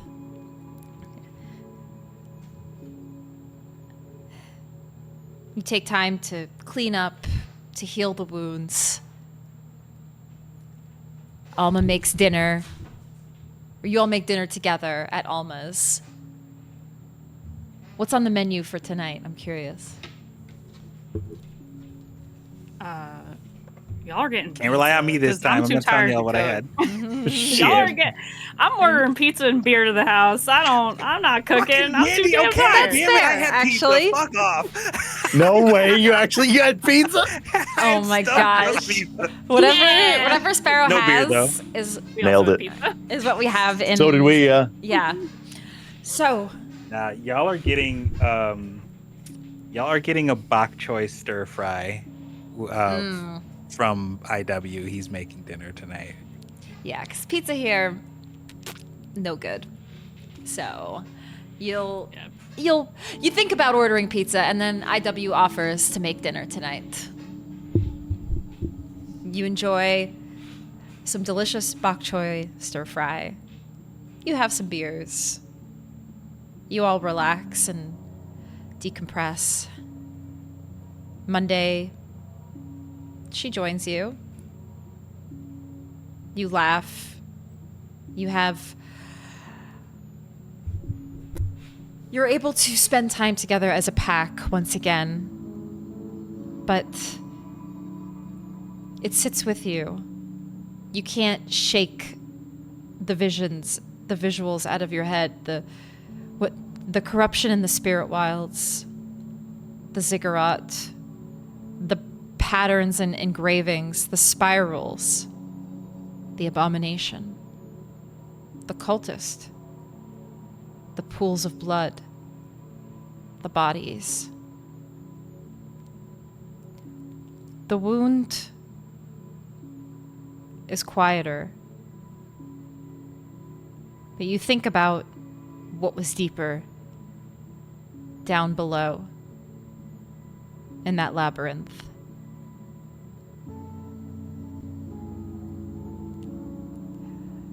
Though the bandage has been put on, has been re-put on after it was opened, you fear that the visions that you saw, the visuals that you saw, more specifically that demonic presence, you wonder if this maybe was just one layer. If something deeper might have been beneath.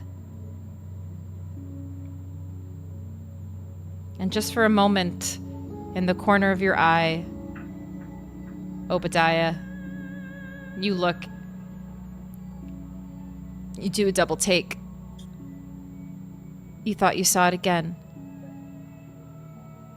That creature with the ram's horns spiraling behind you. You look again, and it's gone. It's been a long day.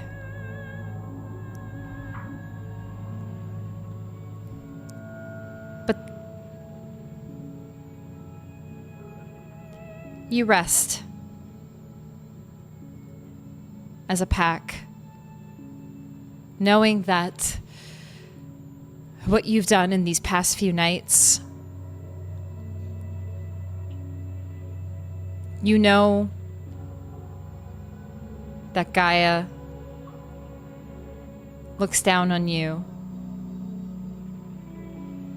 with favor.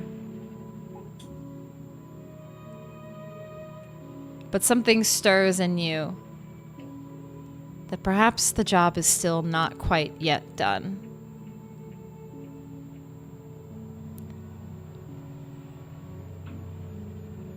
And that's where we end our story. A bit of a somewhat hopeful, but still uncertainty lingering in the air for our four Garou, for our pack, for our Appalachian pack. The work is never done. Truly. Perhaps this was only the beginning. And perhaps we will see more in the future. So, everybody, thank you for joining us. In my post-credit epilogue, what we see is Obadiah going to that envelope that was handed to him way back when from Kurrian. And as he's looking through all of the different paperwork, he sees that mark of a worm-infested area that Kurrian noted. It is the Allegheny County Airport.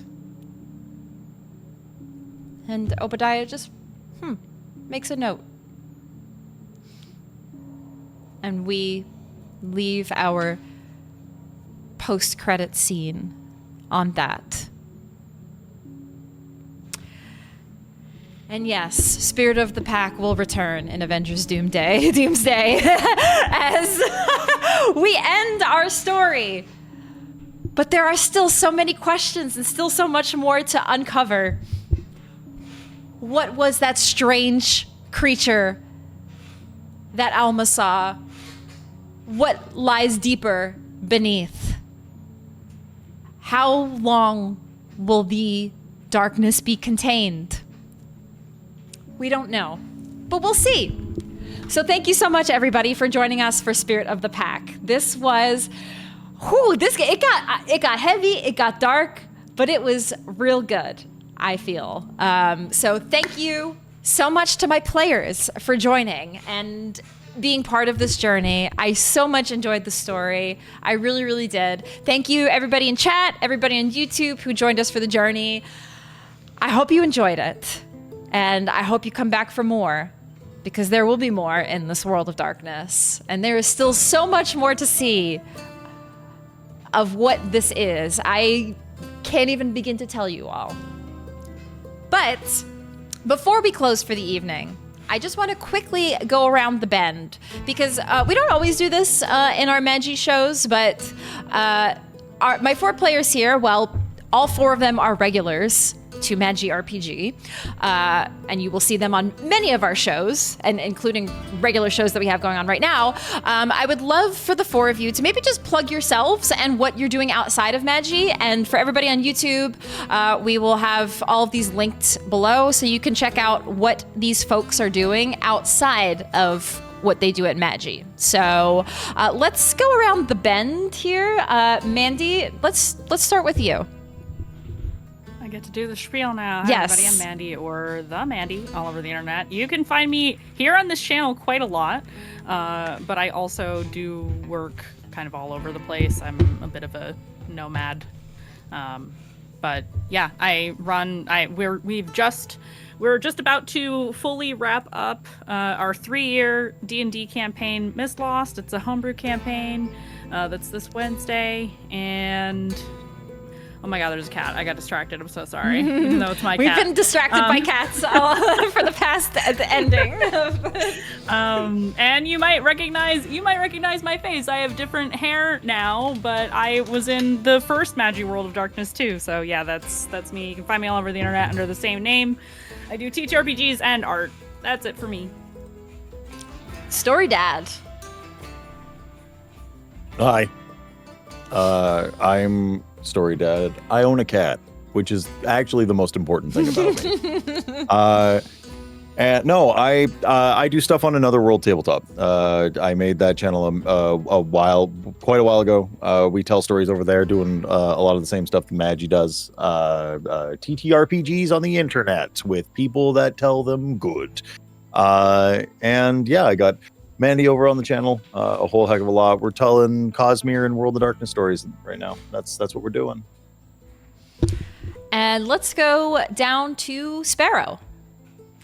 Hi, hello, I am your favorite burb on the interweb, ABlackSparrow, from the Feywild and Out and etc. teams. When I'm not around here, I tend to guest a lot. So just check me out at ablacksparrow.com on Blue Sky, or at ablacksparrow on Instagram and Threads. I have the other 2. I don't use them. They're mostly just for supporting my friends who have better traction on those sites. But yeah, at Feywild and Out is where I'm at. We do lovely things like Mass Effect Mirage and Diadems and Lace, which is a Thirsty Sword Lesbians game that is coming soon. I won't say any more because it's supposed to be kind of a surprise. But yeah, like I said, I'm all over the place. I also act. I help social media and APs for Tabletop Bookshelf, which is an indie tabletop game aggregator. Basically, they pull all sorts of indie games in. You can buy some online, or if you are in the Midwest area, look them up, and you can buy games that directly support the producers of said games. So there's that. There's also a couple of projects that I cannot yet say anything about, but see the aforementioned socials that I mentioned, and you will know more when I can tell you. Back to you at the studio. And lastly, to you, Aki. Hello, I'm Aki. I'm usually first. I'm never last, so I've been really excited about that. You can find me all over the internet at some variation of Akinomii art, where I do a lot of things. The lots of things that I do include a mainly Pathfinder 2e podcast called Goblets and Gays. We are gay and we lack goblets, and we usually play Pathfinder 2e, but we also have a really big alien isolation game that's pretty popular. I'm also Vim on the Lancer podcast, Bring Your Own Mech, so if you want Lancer toes, that's there as well. if you want to see me do more World of Darkness stuff, ironically, Goblins and Gaze also has a VTM Chronicle called Last of Eden's Vices, which is also a stream, and you can find that on our YouTube channel. And I'm also Penelope on Road to Hell, which is a Hunter the Reckoning podcast. So yeah, I've dipped my toes in all 3 major games. And I also pay rent at Mandi's channel, usually every Wednesday, where we like just finished it. So you have like The this epilogue is really this coming lovely, week. yeah, exactly. You have a really lovely D&D homebrew campaign to catch up on over at the Mandi's channel. And like, I know I do a lot more things, but like that's what you should follow me on like Blue Sky at the very least for. Yeah, that's it, I think. And that's our crew, everybody. Stay tuned for more. Check out what all of these folks are doing on their channels and various outlets that they're a part of. And join us for more World of Darkness, more Werewolf the Apocalypse, and more Vampire the Masquerade. And who knows, maybe even some Hunter the Reckoning and other things. So stay tuned for more. We'll see you in the next one, everybody. Thanks for joining us. And as always, don't forget to howl at the moon. Ow! Ow.